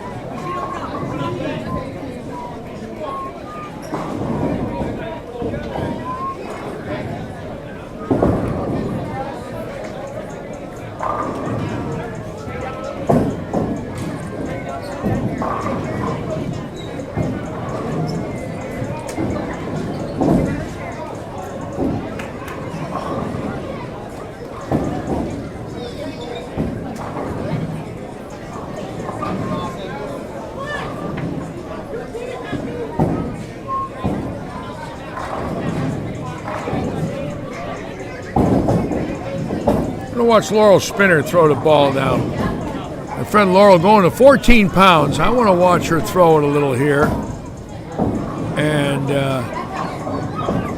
see if she's getting a little better balance, getting her leg underneath her a little better. Been struggling. Let's see what we got here.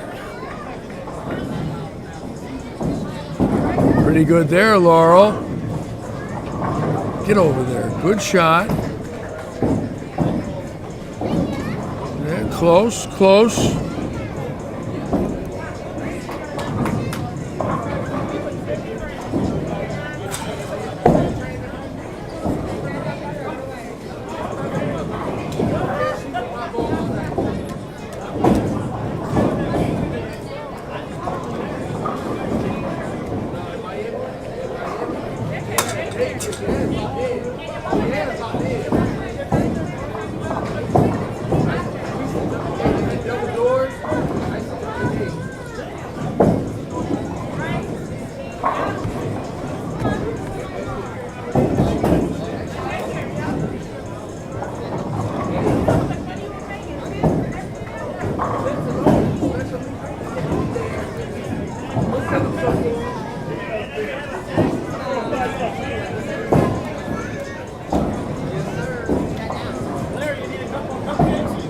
I'm good.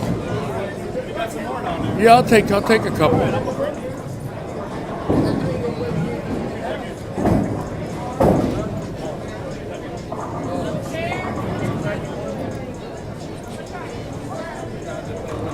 Jerry McAlanick bringing me free cupcakes. I love it. Let's watch Rizzo now. I believe he's got enough. Let's see here. Let's see. He's 75, 549, and 6 is 54. He needs 9 spare 9 right here. There it is. That was a big shot.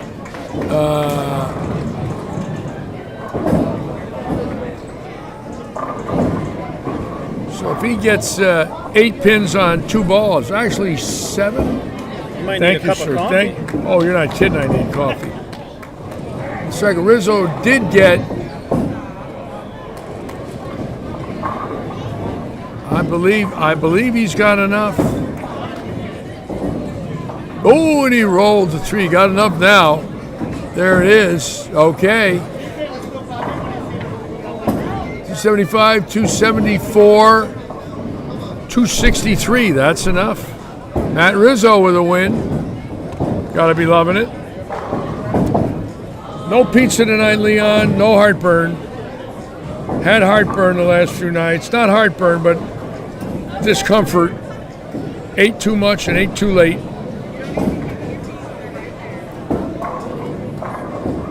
And there it is.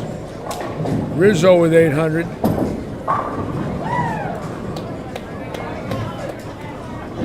Look at Stouffer.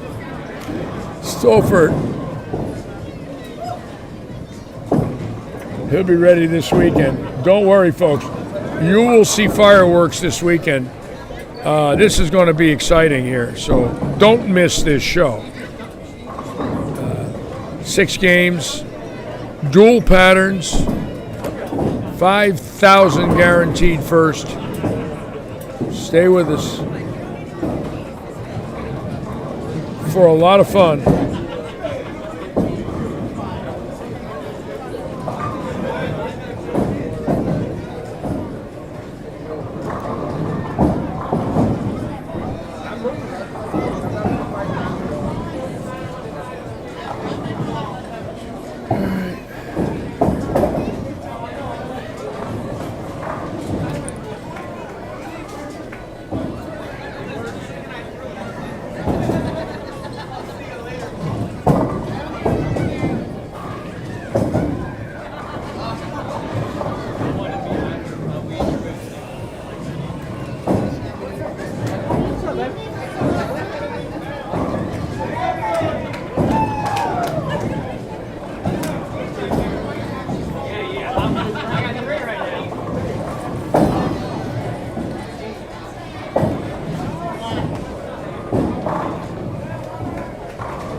can't see the Rizzo score. I wanted to see if we could read it, but too much glare.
And Altman, who went 278 last game. We'll watch him throw a shot. We'll go down the line again now, close up. And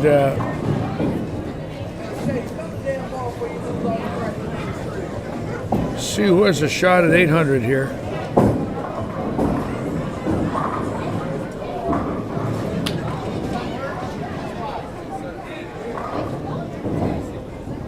Again, I believe the USBC record for most 300s in one season, I could be wrong, but I believe Andy Nyer out of Milford, Pennsylvania, good friend of mine. Not Milford, not Milford.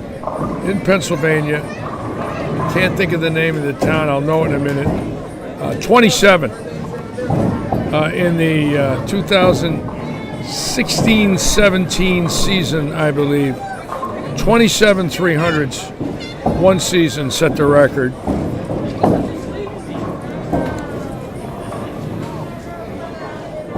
That's a lot in 1 year. My God, that's crazy.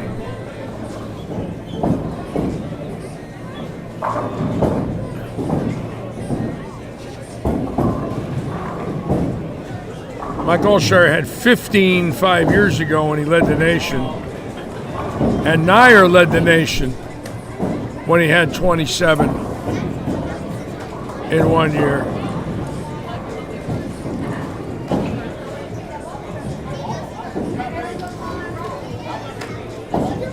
That's a lot of striking.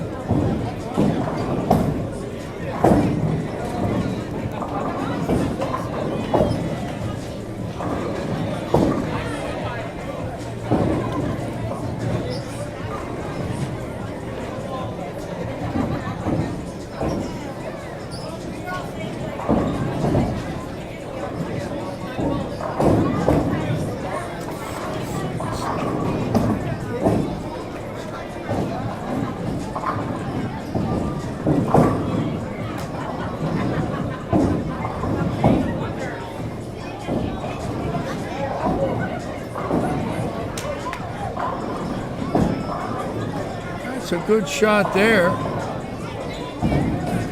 Right on the Monday for Sharon. She owns an Audi.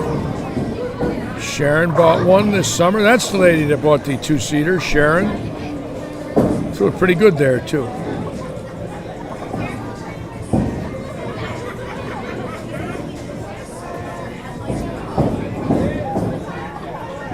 We're going to go up the line here now and see who's doing what. Oh, I know. The back ends were sparking this weekend. A lot tighter tonight. You can see it. It's just laying there. Not a lot. I'm real curious about this weekend with that dual pattern. that really changes the world of bowling. I want to watch my friend Laurel throw it here again. See if we can see what she's doing. Looks a little firmer at the line with that lighter ball. Drop down a pound.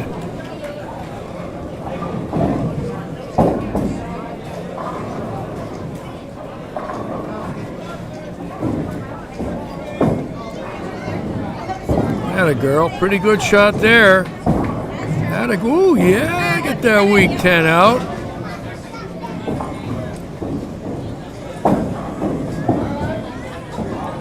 Laurel's a hairdresser by trade, but she can't do anything for me. She gave up.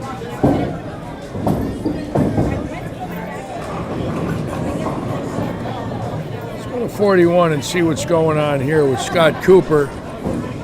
Robert Hilton. No, not big scores at all tonight. Looks like they're fighting them a little bit.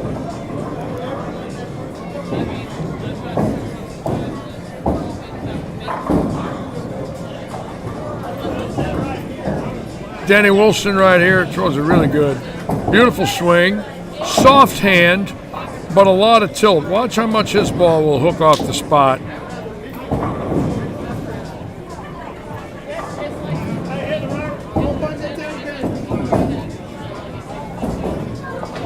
Oh, yeah. There it is.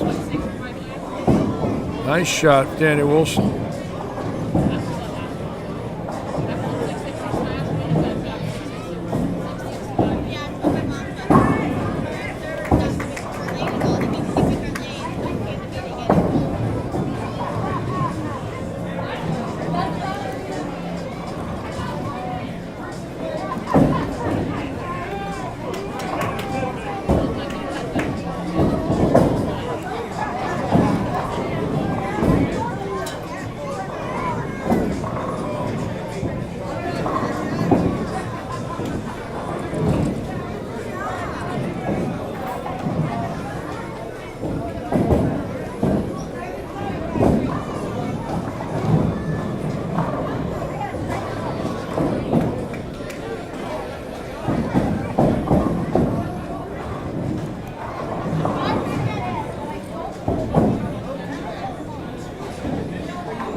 And again, tomorrow night, Oaks Farms at 6:30. It's week 31. 6 weeks from tonight, 6 weeks from tomorrow night are two roll-offs. Live stream step ladders, big money. All the added money from sponsors goes into the roll-off, so it's going to be big action. We will have it for you on May 4th and May 5th. And a big month really starting this coming weekend with the Eddie Foods Open, the PBA Senior Tour in April, our scratch event the end of April, and then of course our roll-offs the first week of May. Then we slow down a little bit, chance for a breather for all of us. And I get locked up in the bus yard on May 10th, 11th, and 12th. I become a prisoner in a truck repair yard. That ought to be exciting. I just can't wait for that.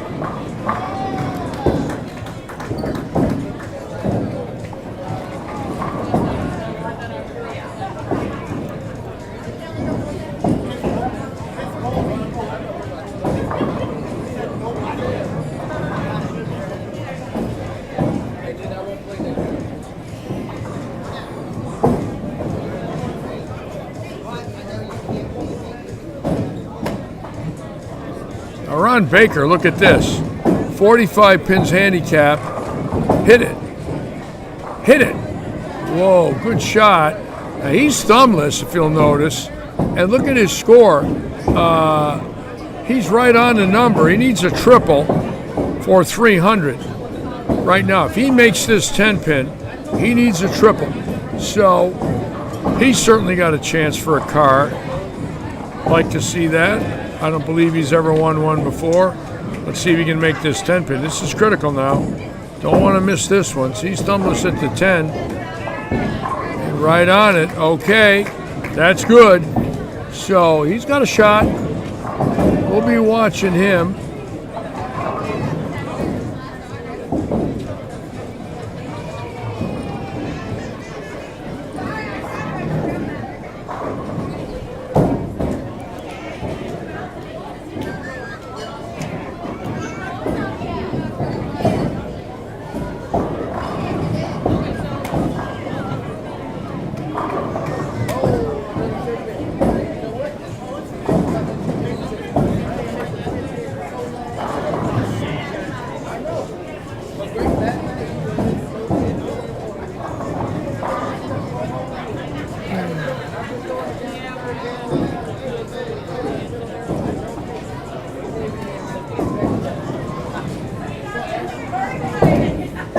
Again, if some of you are interested, it's a $150 entry fee this weekend. 5,000 guaranteed first, 40 spots guaranteed cash. Sunday, the Ray Stevens Paramount Residential Mortgage Group 9-pin no tap. Big weekend, 250 bowlers here at Lightning.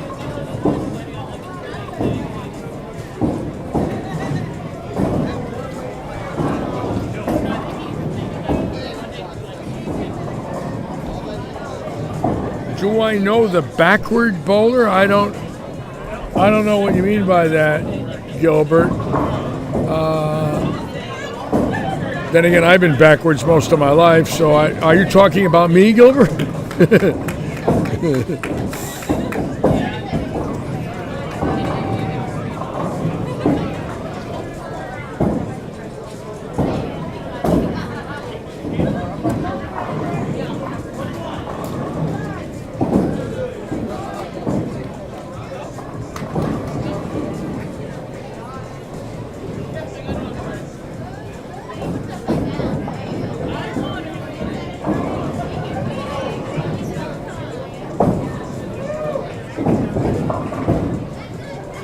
No, I don't know it.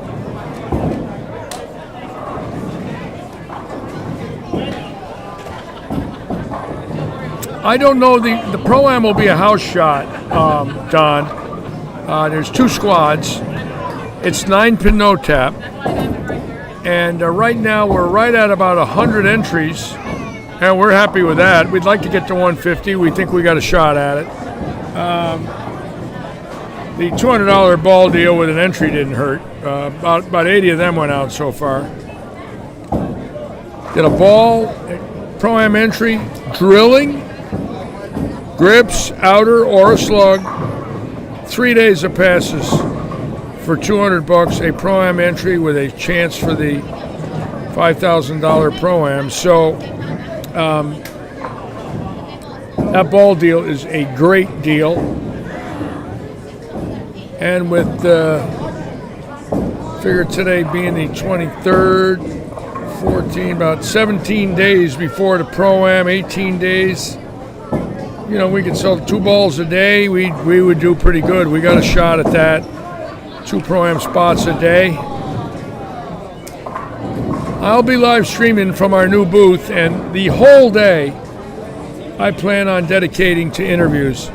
You know, once I see my friends, I'm going to give them a time and ask them if they can come in the booth. You know, naturally Johnny Petraglia, naturally Pete Weber, Walter Ray, Tom Baker, Jason Couch, Parker Bone, my friends that I was with on the tour.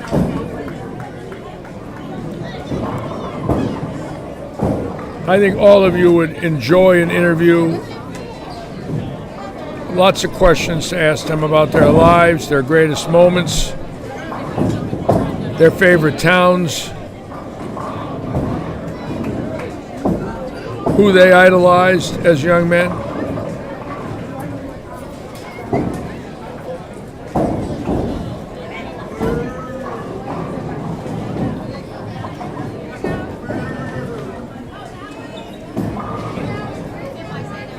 And of course, Dave Forbes, I'm going to bring him into the booth with Petraglia to talk about the Vietnam Veteran Charity and Dave's father, who's still alive, and of course Johnny, who was in Vietnam. I'm kind of curious to ask John a couple questions about, one, how much money he feels he's raised or been part of in the charities at Carolier Lanes and Long Island and on senior events in the United States. I'm kind of curious about that. I'll bet you it's a staggering number. I bet he's generated over 100,000 in his pro-ams he's held, maybe more. And of course, Johnny, as articulate as he is, has such a passion for his fellow veterans that that's the reason he's here. You know, he did not plan on bowling this swing. He's got some issues that he has to attend to. But when I told him about the charity, and I said, you know, you don't have to be here. We'll get you the money, and we'll send it up to you. He said, really? I said, yeah. If you're not feeling well, or if you got other commitments, you know, Dave Forbes is fine with that. You're the longest winning touring senior, you know, having won in 1966. He's the only bowler in that event that won in the 60s in our event.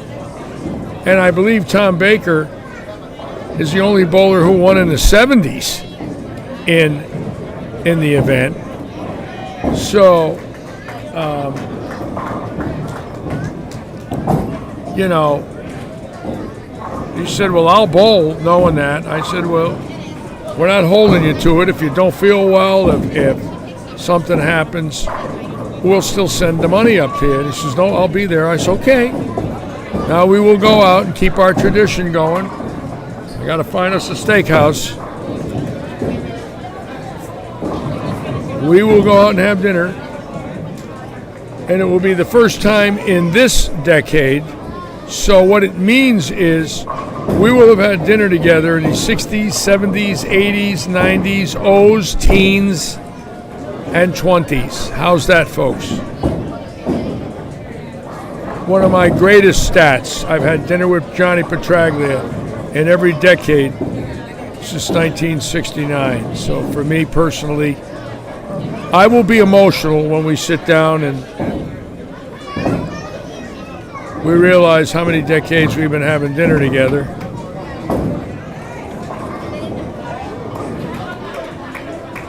You think I should live stream dinner? That would be. Hi, folks. I'm on Facebook. I'm live streaming dinner with Johnny Petraglia at the Outback Steakhouse. I don't think so. Now, last frame, Altman started with 9, right? It seems like we've watched this before. Does it feel like Groundhog Day? You know, where you just keep seeing the same thing over and over?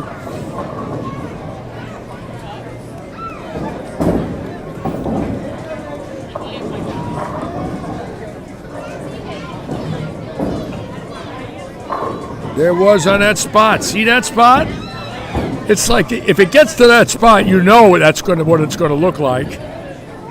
It's just beautiful, beautiful stroke.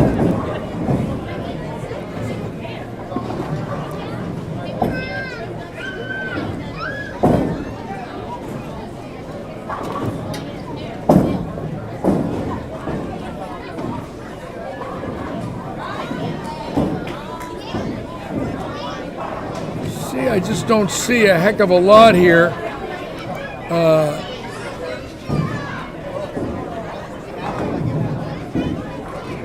Bobby Hamilton with a rip 710.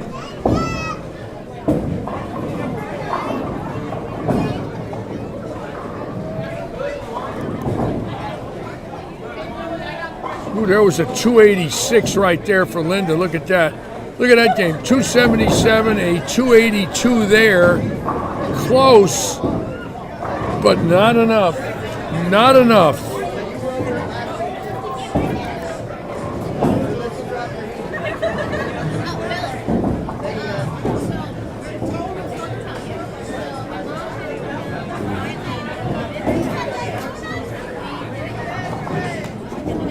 Well, thank you, Gilbert. I don't know if Johnny and I will get to the next decade for dinners, but I can assure you, if we get into our 80s, we'll eat in the decade of the 30s, I can assure you.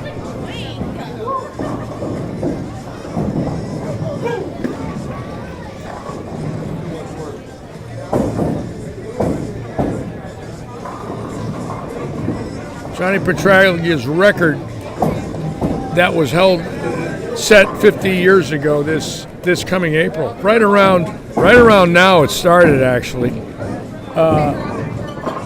He led Pelican Lanes in New Orleans and won the one game. The next week in Springfield, Virginia at the Fairlanes, he led at the Fairlanes and won one game.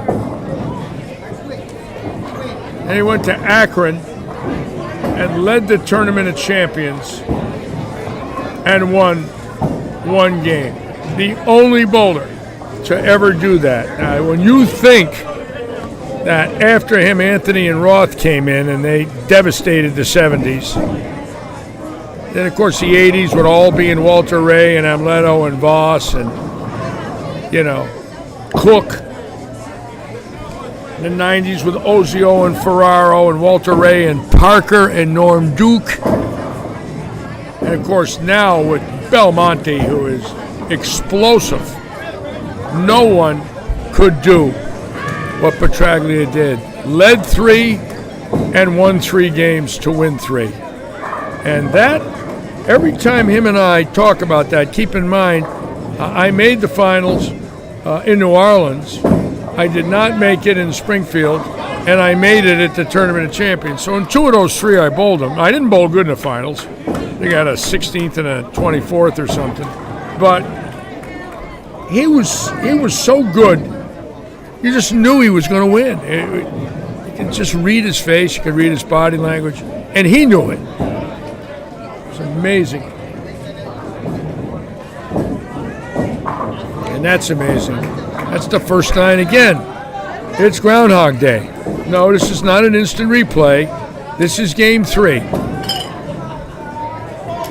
And this has been going on now for months. There's nothing new.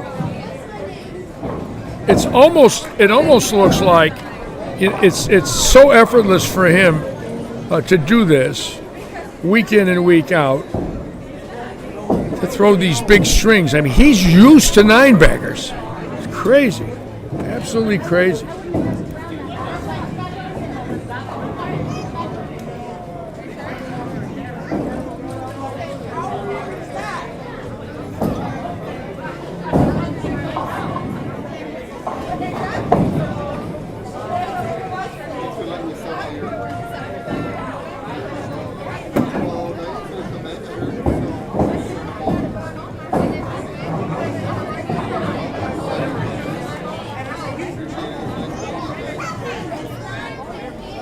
Gary Seward's really been bowling well.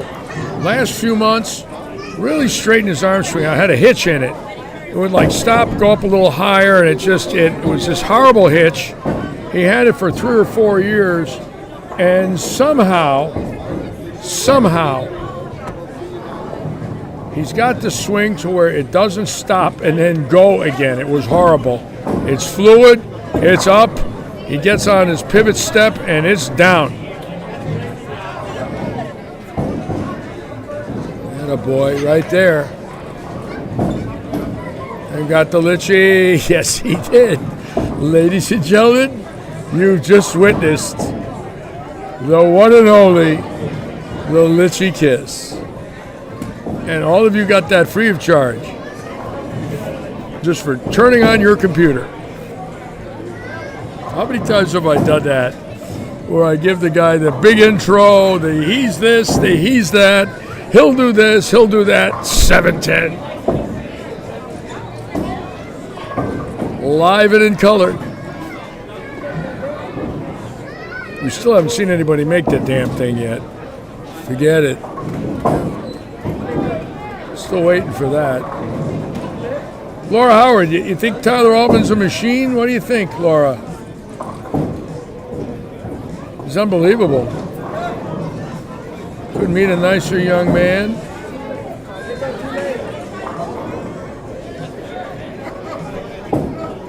He might have set the record for 9-baggers in this association this year. I bet he's got 30 games. I have to ask him, how many times have you started with the first 9 all year? That might be an interesting question.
I'm going to look for some other 800 scores before we leave here. I don't see anything right now.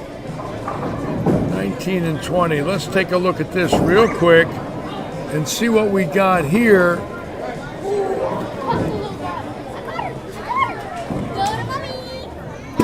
Now Ron can strike out, I believe, to get a car. I believe he needs this one here. This could be a car shot.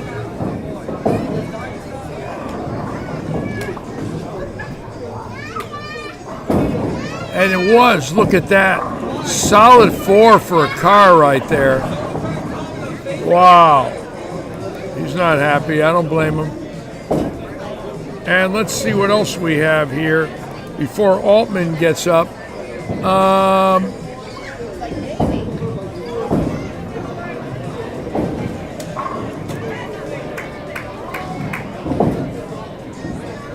Nope, doesn't look like we had it tonight. Looks like right now, Rizzo with 800 is 1. Ryan Cameron is 1 is 2. And Ryan might have another one here. I don't know. I'd have to find out. So we know of 2 right now.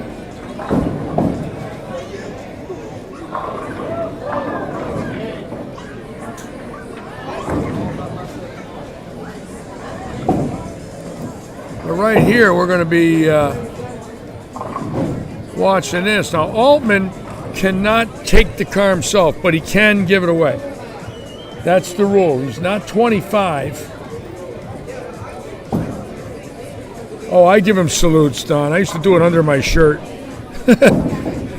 I reach underneath my shirt and let the pins know exactly what I felt with the double MF. Okay, here we go.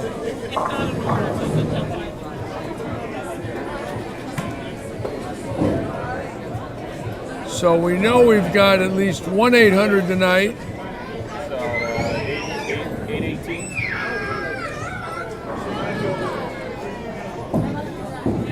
And now this great young man right here for his 10th 300 of the year.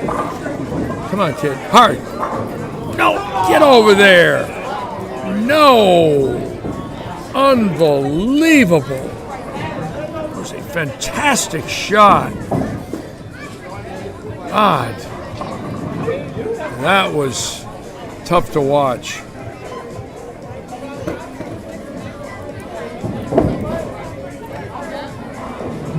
Very, very tough to watch that, folks. God, I hate that. Hi, Laura. How's your bowl? 634. Scratch? Yeah. Give me 5.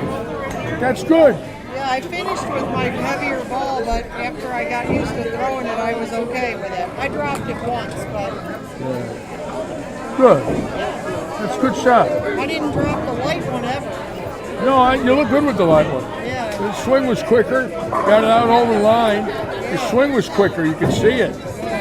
Lighter, the quicker. Yeah. Right? A few times, you know, it was, but at least that was better.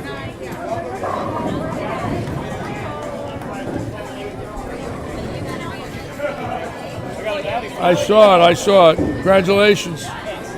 Now Altman, 800?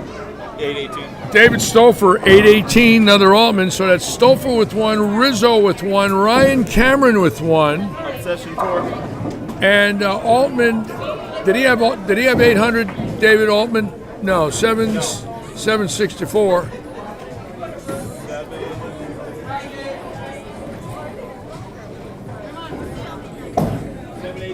780, needed a double and a 10th. Ring, see that 10 pin? Yeah. Oof. Yeah. So we got Stouffer with 1, Rizzo with 1, Ryan Cameron with 1. So at least 3 that we know of this evening.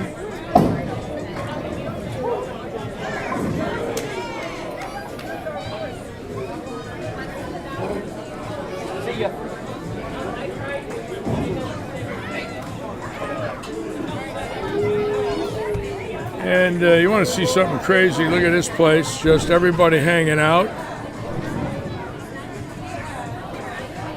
Wonderful to watch. Same with this side.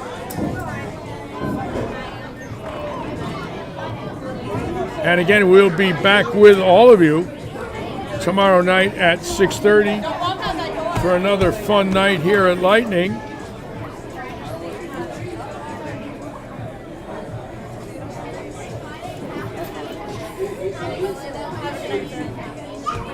And as usual, we want to thank all of you so much. Cooper Gates, Don Johnson, Laura Howard, Leon Bailey, Gilbert Willett, all the regulars. Thank you all so much for joining us on our little Tuesday get-together.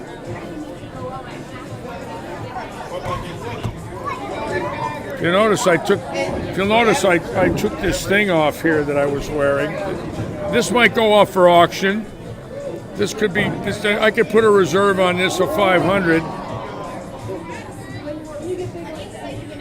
This wonderful gift that I received from T.J. Williams. There it is. I'm not putting it on. It's going right to the dumpster. Anyways. Look at Ryan Cameron with his boy right there. Watch. Look at his boy. His boy loves his daddy. Look. Loves his daddy. It's funny how them boys love their daddies, huh? Nice to see.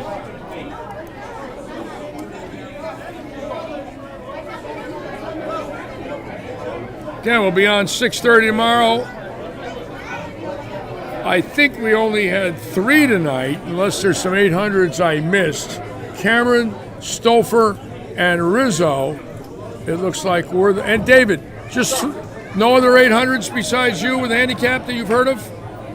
With me or You and Rizzo.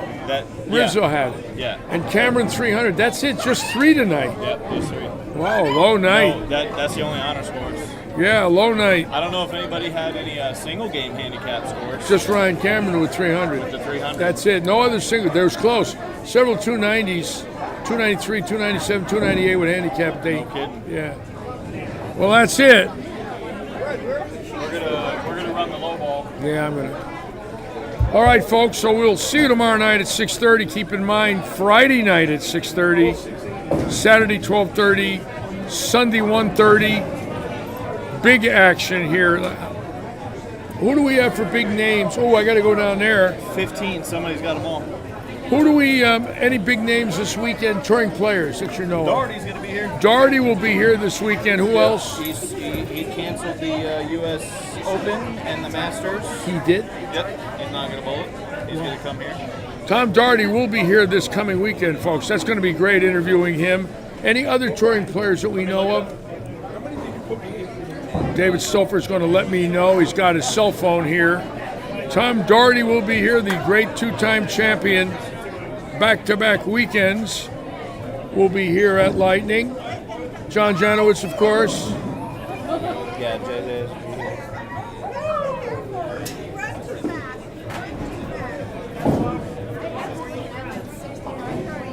Any other touring champions, big names?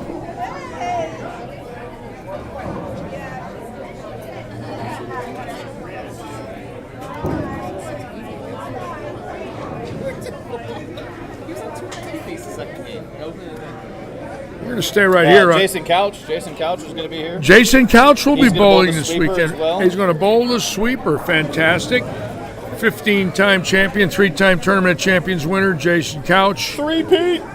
We'll have Jason in here. The Hoffer's coming. Yep, JJ. And we've got somebody right here with 18 pins. This could be the 4th person, so we're going to stay right here and watch. That's it. This person. How about Andres Gomez? No Andres Gomez? Yes. Andres Gomez will be here, PBA champion. I knew he would be. He's got to come for this. Andres is tough. We'll get Andres in the booth.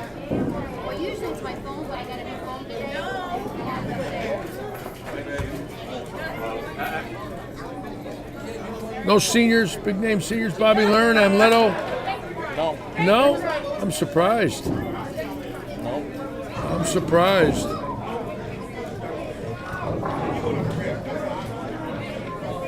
We got the great John Rakowski. Of course, Johnny Rack. He don't miss. How about Weber boys? Any Weber boys? Tom Hankey? No. No? Not signed up. Carlos Granados. That kid throws it Oh, pretty good. Carlos Granados. I love what a fine young man. He throws it good. He throws it great. Carlos Granados will be here. He finished second to Oh yeah, he's bowled well Sean here. Maldonado, right? Yes, he's bowled well here twice. Chris, are you bowling this weekend? You're taking a shot at the 5,000? Saturday.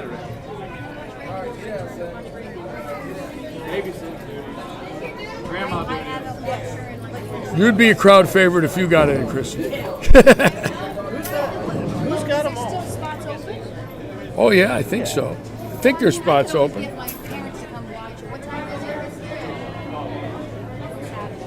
Be nice if Chrissy and Brad bowled. Chrissy Stewart and her son. That would be a lot. Oh, that's Donnie Schwartz. Now keep in mind, Donnie Schwartz has talked about buying an Audi. Has told me he's thinking about it, but he keeps winning them. He might not have to. So let's watch Donnie Schwartz here, who needs the first 10. So he needs this one here and one in the 10th. Hit it, hit it. No. Come off the spot pretty hard.